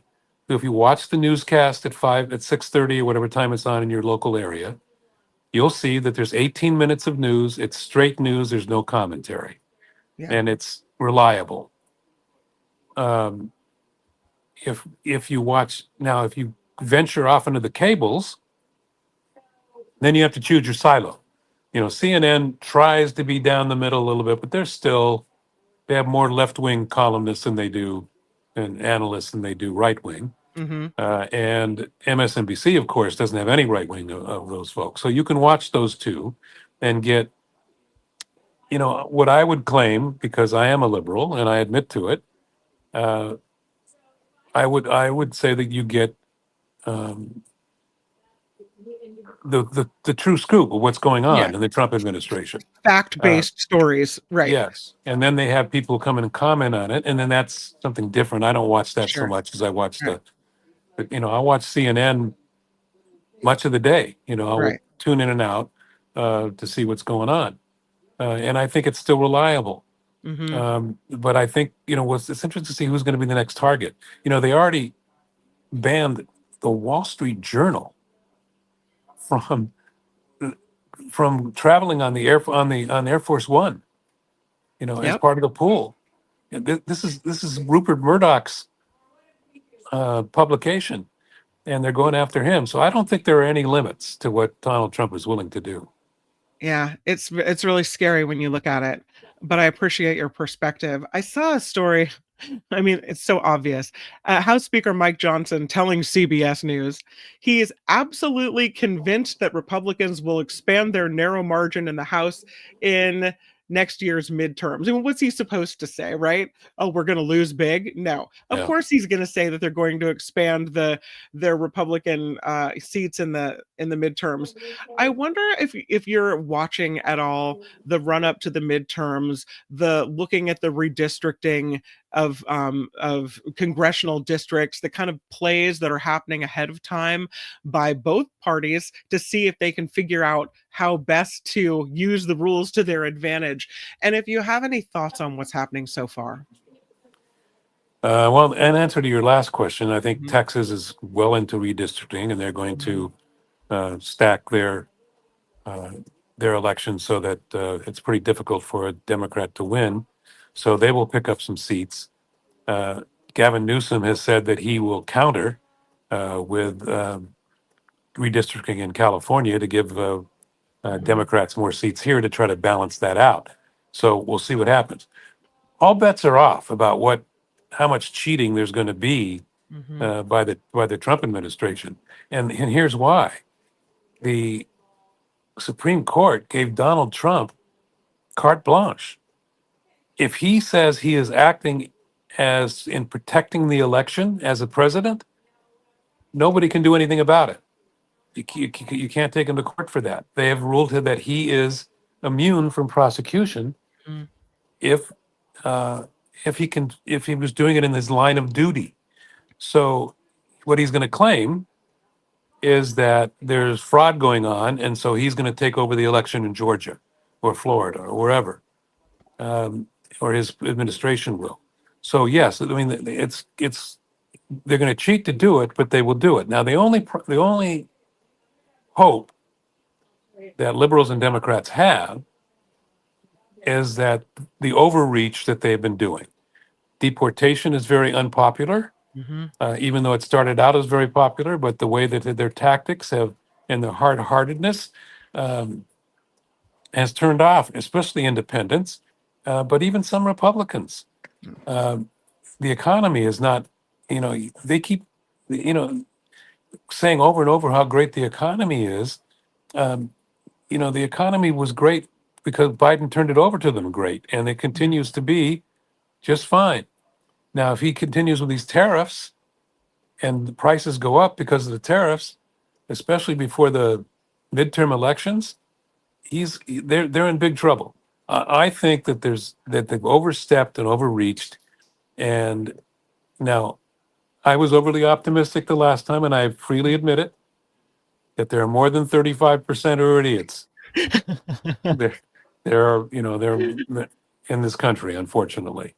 And you heard it here first. Jim Avila is changing his idiot calculation in America. Yes. Up to about 48 to 49%, unfortunately. There you go. Yeah. So, we have to be diligent. Democrats are starting to fight back. Newsom is leading the way. I know Newsom has some baggage, but I think he's an excellent spokesman and debater on all these issues, even if he doesn't land up being the presidential candidate. There's a good strong bench that can do this. I think, unfortunately, in my opinion, and this is just an opinion, and I wish I was wrong, it's going to have to be a white male. I think you're right.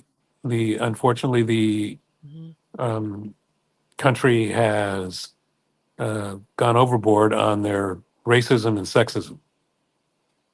So I think that's why Kamala lost. I mean, I really do. I think she lost because she was a black woman, and it was that close that just enough of those races kept her out of office. God, isn't that awful? Yeah. So, I mean, is there hope? Yes, there's hope. Yeah.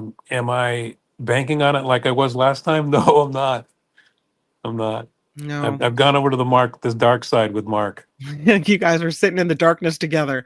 Yeah. Let's roll back a little bit. We talked about Epstein. Tom Tillis is now that he has the freedom to speak his mind, he's saying, listen, this Epstein thing is going to be like zombies. One story is going to go away and the next one's going to pop up and you won't be able to kill it fast enough. And he's saying it's time to let the sunshine in and release all these documents. Today, Trump, on his way to Scotland, was asked about Ghislaine Maxwell and said, would you be willing to pardon her? And he said, I haven't really thought about pardoning Ghislaine Maxwell. I know I have the ability to do that, but I haven't really thought about it, which I don't believe for a second. What are your thoughts about this Epstein thing? I know you're in the darkness, but could this finally be the thing that catches up with Donald Trump? Well, I think it's going to be a problem for him. It's going to drip, drip, drip. Every investigative reporter at the network and national level are looking into, first of all, they're going to find the birthday card with Trump drawing the picture. That'll be found. We had we played video of an attorney who represented many of Epstein's victims, who says the birthday book, belongs to the estate of Jeffrey Epstein, that everyone knows right where it is, and all Congress has to do is subpoena the attorney and the accountant that are in charge of Epstein's estate, and they would have it in their possession. Boom, like that. Yeah, so that's going to come out. That's going to be and then of course we've been hearing now that his name is several times in the Epstein files. Now, Bill Clinton's name is in the Epstein files. Other big names are in the Epstein files. And it does it matter? Does it mean that you're committing a crime? No. Does it mean you hang with bad people? Yes, as my dad used to say. I think I said this last week. There are two things my dad told me: was nothing good happens after midnight, and you know who you are not only by your friends but by your enemies. And being, traveling on Epstein's plane with going to places where they know that there are young girls, whether or not they participated, I don't know. But I don't think that scandal's going to die. I think that will continue to push forward. And I think that even MAGA folks, because of the pedophile issue, and they're so extremely focused on, they think the country is being run by pedophiles, that they're not going to let it go until they get the full report. Now, Trump is doing everything he can to stall. So, he asked for the grand jury. They know that the grand jury, his lawyers, the grand jury's report's not going to be released. And first of all, even if it was released, it's only going to have stuff about Epstein and Maxwell, not about ancillary figures who were not charged. So that's not going to be that was a straw man. So I don't think that there's going to be, they're trying to find one little thing after another to delay it. But eventually, if it's going to be up to Congress to get together with the MAGA folks and the Democrats to demand a hearing and subpoenas. I know they've subpoenaed Maxine already, and to subpoena these works like you're talking about. They subpoena the people who have the birthday book. So, if you catch him, I guess it doesn't matter how many times he lies, but, you would think that if you catch him in the lie that he didn't write anything, he didn't draw a picture of a woman. Right. And I never draw pictures. And then you catch him drawing pictures of women, not just of buildings, but of women. Sure. He's got a problem. So I think the Epstein thing is good. And for a change, it's a distraction in the Democrats' favor, not a distraction in Trump's favor. It's something that is distracting him from pretending like he's doing so well as president. I love this comment from CC Ryder. She writes, old school Democrats need to reprogram their 30-year-old embedded behavior and training to not fight back. Just let the GOP fall on their sword. She says, nope, Dems must speak out and resist all the time. There is this kind of decorum that Democrats still have when GOP, especially MAGA folks, have dropped that and, fight with bare knuckles, and the Democrats are still trying to maintain decorum. Do we have to, buck the Michelle Obama trend of when they go low, we go high? Do we all have to go low to finally get anywhere in this political scrap heap? Is it time to just, I don't know, drop to the, along with the bottom dwellers and get ugly about everything? Well, I think it's time to fight back. Whether you have to become, liars and ugly and distorters, I don't think you have to do.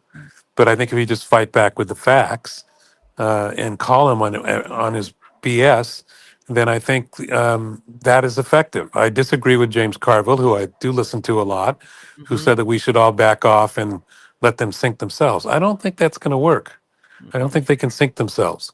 I think it's going to take Democrats speaking up, and I'm glad that Newsom is leading the way, Cory Booker, some other figures who are speaking up and taking them on directly, and even Pritzker in Illinois.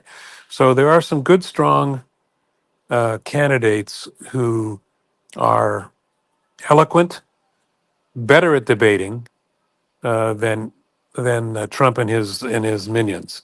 So I would encourage the Democrats to fight back. I agree with your viewer. Rhonda says the Dems need to watch Game of Thrones and study, but Murphy agrees with you, saying there's no reason to lie. There's so much to discuss that the Dems just haven't been touching. It's time, she says, for FU politics. Well, yeah, I agree with that. I mean, I think it's because we've gotten to a point where decorum. First of all, we have to change Democratic leadership. Okay, Schumer's done a great job for many, many years.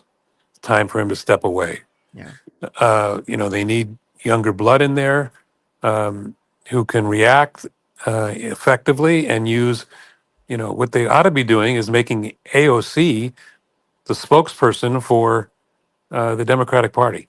She and Bernie Sanders are doing the best and the most effective rebuttal to the Republicans. First of all, their basis of them running and of them speaking is absolutely the fundamental reason why we have the problems that we do in this country, and that is economic inequality. And those two on that issue are very strong. And what I don't get is making rich people pay more taxes in order to pay for medical care for the poor. What is wrong with that? How do you even argue against that? And Democrats should be pushing that hard and pushing how this big weird bill that they passed does exactly the opposite, and it benefits the rich people and it harms the poor people. And there are still more poor people than there are rich people in this country. You got to get them to vote, and you got to get them to get out of that. First of all, the Kamala Harris problem. Secondly, Trump pretending like he's good for Black Americans. What are you, crazy? For Jewish Americans? No, none of those things. But it's crazy that people repeatedly vote against their own self-interest. Over and over again, they do it. And while some say maybe it'll be, Epstein, this problem that keeps following Trump around and brings him down, I'm reading an article about the healthcare cliff, that if what happens keeps going, that there will be a healthcare cliff coming, and that Republicans will have to stop it, or else maybe they will pay the price as more people realize that they're not getting the care they need, that costs are rising, and that they're in medical debt, which now apparently goes back on your credit report under the Trump administration. Yeah, I think that what's going to happen is, so what the Republicans are hoping for, and what the way they designed this bill, was that those Medicaid cuts won't really go into effect for 2 years. Where does 2 years take us? Past the midterms. Right. And that's what they're hoping that people will not see the effect of.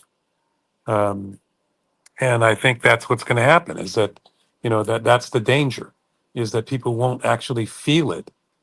And so Trump will continue to get away with his propaganda until it starts showing up where your kid or your mother can't get help at the hospital. Even in California, where they promised to keep Medicaid going, it's a real danger. I have a couple children who are gig workers, and they work in as a bartender. One of them does, and they have no insurance. No. Or very little insurance. So that's really going to affect people, and not only that, it's going to affect Donald Trump's supporters. Right. These are not inner city blacks who are having the problem. These are people, rural whites, and who don't have Medicare or don't have Medicaid. Those folks are going to be in big trouble. So, that, and those are his they voters. say that top Senate Republican. Yeah. The story today is that top Senate Republicans are now indicating that they'd be open to extending one of Biden's signature healthcare policies, the enhanced premium tax credits, to avoid, they call, a politically poisonous spike in insurance costs ahead of the midterms, as you say. So now they're looking at previous Democratic policies to kind of get ahead of what's going to happen as more and more people don't get the health care they need. Right. And then they designed it. It was by design to not take effect in many cases until after 2 years. Yeah. And that was for a reason. Look, it's going to be a slog. It's going to be tooth and nail, fight like hell. Because now he has the power of the office behind him, and the power of the Supreme Court. It's not just some moron appealing in the Georgia court and losing. How many times did he lose? 16 times. Now it's the president of the United States, and that is different. Well, I'll say that I've already received an email from my local school district telling me they have to cut $1 million from their budget this year and another $4 million coming up in the next 2 years because of cuts to their federal funding. So we're seeing at a local level school district cuts. We just talked about cuts to medical care. So hopefully the folks that we mentioned that vote against their own, best self-interest will see these cuts. We'll see how it's affecting kids and people that are struggling to get the health care they need, and maybe take some action that way. You'd hope so. Yeah. But you remember that the Trump administration is anti-education. Yeah. From the college level down. They're destroying the education department. They're eliminating it. They put a clown in charge of it. The woman who was in charge of the WWF. Linda McMahon, yeah. Linda McMahon. I mean, how do you do something like that? And then she, of course, her biggest thing was she called it A1 instead of AI. Yeah. Ignorance. It's ignorance and incompetence from the top down. Now, all we got to hope is that it doesn't take the country down before it takes them down.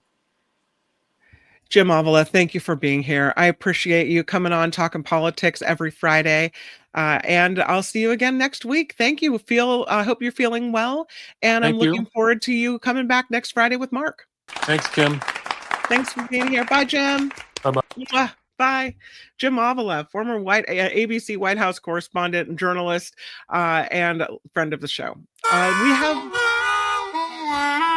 The Mark Thompson Show. We are going to lighten it up with the movie critic, the movie reviewer, the culture blaster. He comes and goes on a rainbow. It's Michael Snyder, everybody. Welcome aboard, Michael Snyder. Hey. Tim, nice to have you on board. At first, I thought Mark looks awfully purdy today, but then I realized it was you.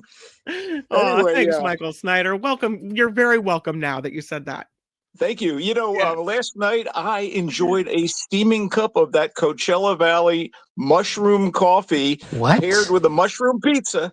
And I just want to say how surprised I was that there were no chunks of mushroom in my coffee. I mean, I love mushrooms. No. And now you're feeling mentally clear, right? The clarity blame. To an extent, to that end, I wanted to honor Linda McMahon, and I put AI sauce on my mushrooms. Anyway, we don't want to plug A1 sauce, so we had to kind of change the name. Look, in famous obituary news, it is interesting to note that Hulk Hogan did not die of racism. Are you aware of that? No, it was a heart attack. Yeah. Yeah. And, if that proposed renaming of Birmingham, England's airport after Ozzy Osbourne happens, I have heard that they would subsequently allow bats to use the runways. That might be true, maybe not. I don't know. Nice, very nice. Thank you. So, I want to prepare yourselves for a deep dive. I am a longtime comic book fan, and the big movie that's opening this week is, in fact, the Fantastic Four First Steps. And as the true first family of Marvel Comics, the Fantastic Four were created by Stan Lee and artist Jack Kirby. And Kirby was very pivotal in the creation of the Fantastic Four. And this was before any X-Men or Avengers reached the comic book racks. And their Fantastic Four comic book, the very first one, was published in August 1961, a year before Spider-Man first appeared. And like Spider-Man and the X-Men, the Fantastic Four was initially acquired as a film property by a major motion picture studio, 20th Century Fox, before Marvel founded their own studio, and eventually 20th Century, which made, by the way, 3 Fantastic Four movies of questionable quality, was acquired by Disney, which distributes the interconnected Marvel superhero movies. And now they can kind of bring the Fantastic Four into the Marvel Cinematic Universe. But, and this is significant, the powers that be wisely decided to introduce this new iteration of the group via a standalone movie, The Fantastic Four First Steps, and set it in the era when the foursome was first introduced, the early 1960s. And set, by the way, in a dazzling retro-futurist version of New York City that seems to exist in one of those alternate or other dimensional universes that science fiction and comics suggests is similar to our own, but different in certain significant ways. Now, this is important because even though the plan is to bring this Fantastic Four into Marvel's larger saga, you do not need to know anything about them beforehand or need to have seen any other movies to understand this one, which is kind of cool, right? I mean, you're not that familiar with comic books and such. I would benefit from this, yes. So, yeah. I mean, it seems sometimes that superhero fatigue might be a function of all the quote-unquote homework you have to do to watch these Marvel movies to have had kind of a connection or an emotional resonance with the characters. One reason Thunderbolts was so emotionally satisfying is I was kind of familiar with the characters and their story journeys over the past few films or TV shows. But like the new Superman movie, which is, of course, a DC Comics joint, Fantastic Four First Steps begins in medias res. In other words, action is already happening.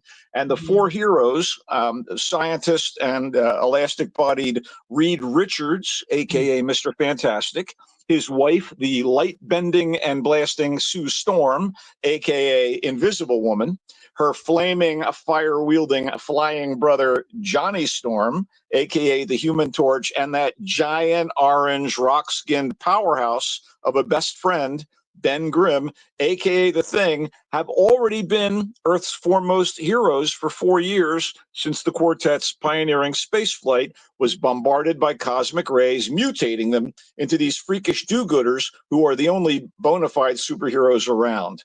So using the device of a TV special hosted by kind of an Ed Sullivan type to honor them, the movie is able to briefly and efficiently tell their origin and show how popular they are, and then get right down to business with them. And when I say popular, I mean rock star popular. In fact, in a cool real world Easter egg of sorts, the stage set where they're introduced on TV harkens back to the one where the Beatles played during their historic Ed Sullivan Show appearance. So that was kind of a visual treat to see that. Yeah. Okay, so it looks like in the picture, even the vehicle that they have looks kind of 50s. It is so cool in that regard. But crucial to the success of this film is the casting, and it is the best casting of the Fantastic Four to date, with Pedro Pascal, who, of course, is everywhere. He was just in Eddington last week, but he is wonderful as the conflicted Reed Richards, Vanessa Kirby as wife Sue, Joseph Quinn, who you may know from Stranger Things, plays Johnny, and Eben Moss Bachrach plays Ben, whose CGI presence is never less than human. And the ever-loving Blue-Eyed Thing, which is one of the ways he introduces himself in the comics, is fully alive in first steps, thanks to this CGI thing. And by the way, Ben Grimm was the first acknowledged superhero in comic books, and first acknowledged Jewish superhero. And he's certainly the first significant one. And Moss Bachrach, who everybody loves as Cousin Richie in The Bear, is the first Jewish actor to play him. And there's even a little scene in the Lower Manhattan synagogue with Poker Face star Natasha Lyonne as a possible love interest for the big guy. Kim, the technology used to make First Steps is so superior to what was used in the earlier Fantastic Four movies that they can deliver a reasonably realistic or comic book accurate version of the characters and their powers. And the mid-century modern aesthetic that you pointed to regarding the look of that fantastic car is gloriously rendered. It's business as usual for the group when you meet them until the revelation that Sue is pregnant with Reed's baby, and what should be originally a cause for joy becomes a major issue that jeopardizes humanity and the Four's popularity, courtesy of the planet-devouring, skyscraper-sized threat Galactus, played by Ralph Ineson, and his sleek space-riding herald, the Silver Surfer, played by Julia Garner, from she was in The Americans, and she's been in a bunch of things. She's a very talented actress, and they're the main threat. Although you hear about earlier super menaces, and some of them get brief but effective screen time, the movie has such memorable and fine-tuned world building. This was directed with love and care by Matt Shakman, who did the Marvel TV show WandaVision, which earned a lot of kudos. And composer Michael Giacchino powers this with one of his most stirring scores. I want to wrap up by saying that I am loath to compare and contrast this latest Marvel entry in the superhero movie wars with Superman, which is comic book rival DC's latest, but as much fun and as well cast as Superman is, I think the Fantastic Four First Steps has as much, if not more, chemistry between its stars, is less cluttered with extraneous characters, delivers its backstory in a more artful way, and is more emotionally satisfying and amusing, even if the climax feels a little familiar. It is the best Fantastic Four film to date, and cleverly sets up the quartet to eventually be part of Marvel's grand saga, and it is in theaters. I think it's going to have a big showing. I was reading that in Thursday previews, they already brought in a boatload of cash. They're thinking more than $100 million for the opening weekend. I would be pleased because, again, visually, this is such a treat, and it's fun to just spend time with them as a kind of superpowered sitcom family for the first half of the film. They're charming, and boy, the chemistry's great. Okay, shall we move on? Let us move on. Let's go. Okay, a delightfully twisted anti-rom-com with a great cast and a bad attitude.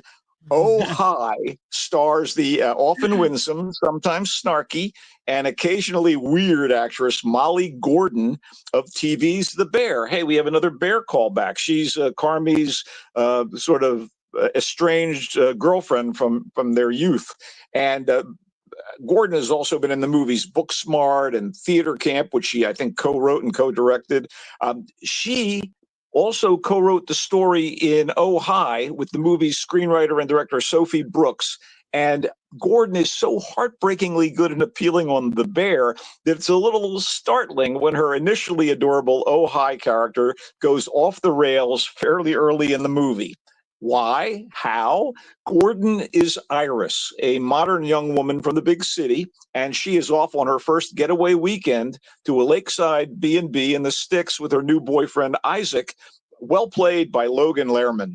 They have really good chemistry, but it quickly becomes apparent that they have different expectations about the relationship, which sets off the Iris character and sets some really funny craziness in motion and leads to what I'd call it an intervention by two friends who show up in the middle of the madness. Geraldine Viswanathan and John Reynolds add to the dark comedy as the interceding friends. And it's kind of a bonus getting comedic actors that are the caliber of David Cross and Desmond Borges in small but pungent parts. Brooks keeps the interpersonal conflicts tilting from one extreme to another, and Oh Hi is much more of a delightful dip into dysfunction than its title would suggest. It is in select theaters. I think it's going to play well there, but I also think it's going to play well when you can get to stream it. And I like this kind of dark comedy, Kim. Yeah, it sounds like something I'd like as well.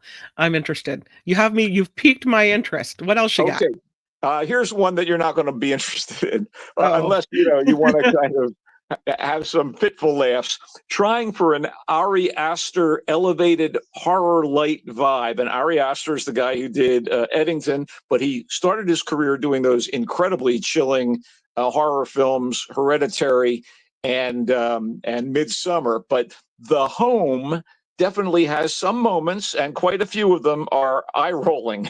It's a horror movie. Yeah, the poster with the eyeball freaks me out. I don't even like looking at it.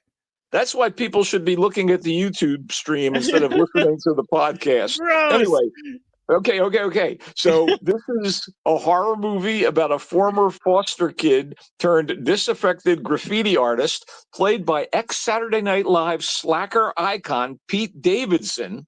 And his character gets picked up by the cops for trespassing and defacing a building.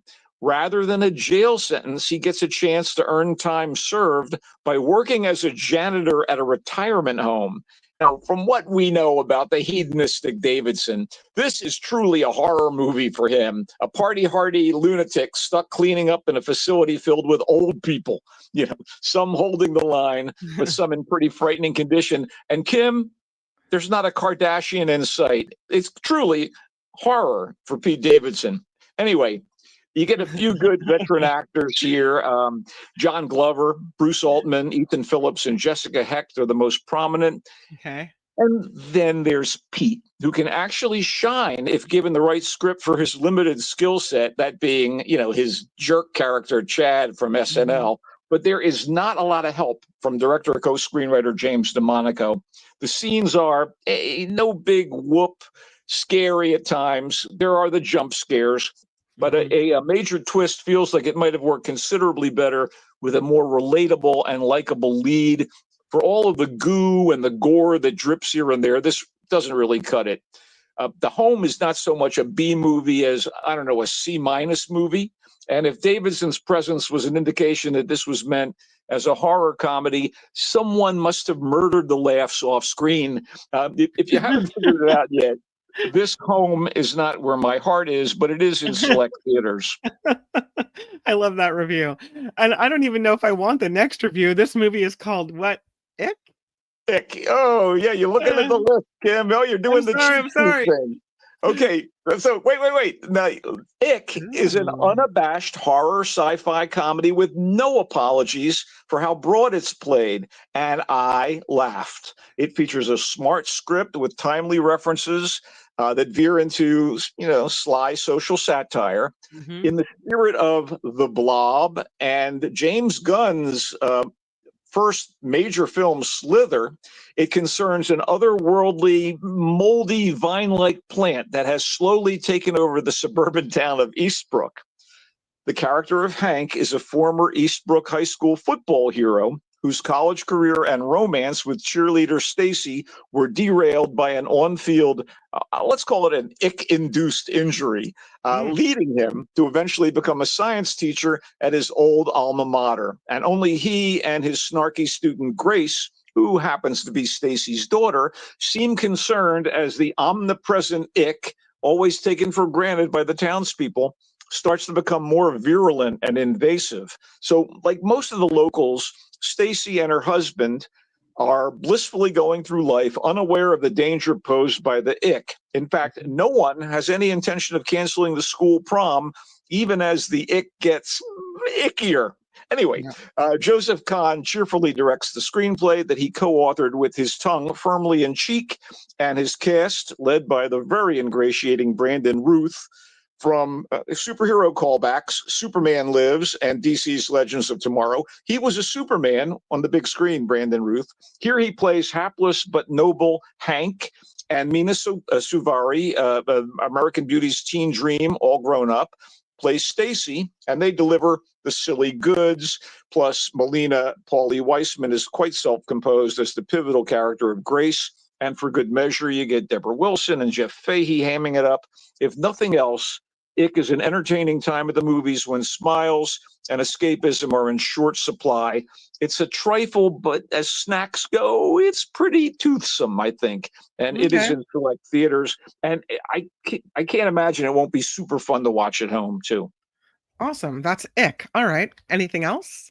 Yeah, let's do some quickies really quick. Okay. 4 Letters of Love isn't bad. It's kind of a romantic drama, and it stars some UK giants of the silver screen and the small screen.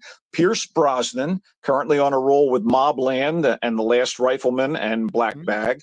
Helena Bonham Carter, and Gabriel Byrne, but it is ultimately a somewhat hokey Irish romance that hints at magical realism while playing like a glorified cable movie with a pretense to prestige as it leans on star-crossed love and at least 2 miracles that are easy to see coming through the dreamlike coastal mists of the Emerald Island. There's even a small role for singer Imelda May, by the way, in this movie. Okay, mostly we're supposed to root for young would-be scribe Nicholas, played by Fionn O'Shea, and free-spirited Isabel, played by Anne Skelly, to find one another in this attempt at audience wish fulfillment from director Polly Steele and screenwriter Niall Williams. It's pretty limp stuff. I can imagine it might be enjoyable to watch at home, like a Hallmark movie, if that's your jam. Upscale Hallmark movie. It's in select theaters and available for streaming on demand right now. And let's just quickly wrap up the movie segment I just want to tell you, I don't mind upscale Hallmark. That's all right with me. Right. I figured I was talking to my audience here. You got her. She's right over here. All right. Well, I think you'll probably you'll give it a couple of awes. Kim says 3 awes up for 4 Letters of Love. Inspired by true events, Shoshana is the latest feature from director Michael Winterbottom. He's the guy who did The Trip with Steve Coogan and Rob Brydon. He did Welcome to Sarajevo, 24-Hour Party People. Great director. Shoshana focuses on a romantic liaison that starts during the late 1930s in Tel Aviv, when Great Britain's military control of Palestine was increasingly undermined by conflict with Palestinian natives and Jewish settlers who were also attacking one another. The title character is a Polish Zionist immigrant whose love affair with an English police inspector in the occupying forces is jeopardized by her commitment to an Israeli state. So, even if it doesn't soar to great dramatic heights, and it does have its moments, it is quite tense throughout, and it serves as a very disturbing history lesson. And it's all too relevant as the Israeli-Palestinian struggle has been inflamed anew. It's in the news, and it was in the past, and Shoshana takes a very interesting look at it. Shoshana is in select theaters. Okay. And what about what we can catch streaming this weekend? Well, one quick note. I didn't review Happy Gilmore 2. and I won't review it. It's the latest Adam Sandler joint. I'm sorry. It debuted on Netflix. It debuted on Netflix today. I just can't. I just can't. I will say though, Did you not like Happy Gilmore 1? I mean, like, do you have it out for this movie? What's going on, Snyder? I just think, the lowbrow, quote unquote, humor of Adam Sandler does not always appeal to me. And this is clearly a cash grab. Let's revisit this character. No, I really don't want to revisit the character. I do have a recommendation, though. Okay. Amazon Prime Video, speaking of revisiting, revisits the Bosch-averse inhabited by Michael Connolly's ex-Los Angeles cop turned private investigator Harry Bosch, and they do so with Ballard, which follows Maggie Q's Bosch character, Detective Renee Ballard, as she leads the LAPD's new and department demeaned cold case division. They dump her off in the basement or some side rooms. It's kind of, it's sort of sad. Anyway, the setting is still contemporary Los Angeles with many familiar locations to those of us who spend time in the City of Angels. There's a really good supporting cast. The players include John Carroll Lynch as a jocular retired policeman brought into Renee's unit, and Titus Welliver as Bosch had to make an appearance or two over the course of the first season's 10 episodes. I love Maggie Q. I was on board with this. It's fun. It does set up a second season. Ballard is on Amazon Prime Video. Okay. Yeah, I could watch that. Nice. Like it. Good. I'm glad. I think it'll appeal to you. By the way, we haven't had time to talk about it, and we won't have time to talk in depth. But those of you who want a Marvel TV fix, Ironheart wrapped up on Disney Plus, and it's the first MCU project to focus on the teen genius inventor Riri Williams, who builds an Iron Man style battle suit. She's a savvy Black girl from Chicago. The executive producer is Oscar winner Ryan Coogler, whose recent film Sinners is one of my favorite movies of the year. And it embroils Riri in local crime and some magical weirdness. And, it's lovely to see anything that Ryan Coogler, East Bay kid, and the filmmaker behind the Black Panther film and Sinners, get something out there, make some interesting and exciting film or TV. And Ironheart fits the bill in that regard. If you're going to wait for Fantastic Four First Steps to come to Disney Plus and you're impatient, you could check out Ironheart. Okay. Quick recap. You said Fantastic Four First Steps. Great casting, great directing, great musical score as well. You called it fun, emotionally satisfying, and amusing. It's a yes from you. Fantastic Four First Steps. Oh, Kim, and visually, oh my God. The art direction. I left humming the art direction, not the score. Oh, hi. You said it's a delightful dip into dysfunction, and you really like this dark comedy. Again, that's oh, hi. The Home, the freaky picture and all, doesn't really cut it. You said you give The Home a C-. Oh, barely passing. At best. Oh, better than a D+, at least you get to move on to The Home 2, I guess. Ick, all I'll say about this is that you called it entertaining. You liked it. You say yes to Ick. It was genuinely funny, Kim. It really was. Yeah, very good. Ick. It doesn't look funny from the poster, but I'll take your word for it. 4 Letters of Love. You called it limp. You called it upscale Hallmark. It seemed to me that you thought this was something that wasn't really worth your time.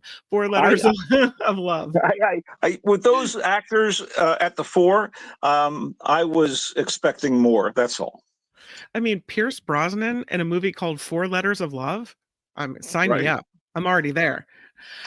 You also talked about Shoshana. I believe you would go see that at the movie theater. Is that right? Oh yeah, it's solid. It's not a world beater, but it's so shockingly relevant today, considering what we're dealing with from the Middle East. Streaming, you say Ballard, which is a Bosch spinoff, is fun. It's streaming on Amazon Prime, and you like this one. And Ironheart, you called that exciting as well. That's a thumbs up from Michael Snyder. Ironheart, that's on Disney Plus. And there you go. That sounds it. Love it. Are you going to any sports games this weekend? Any cultural moments for you happening this weekend? Well, yes, I am in Los Angeles, so I won't be seeing my Giants face off against the New York Mets at Oracle Park, but I will be watching the stream tonight.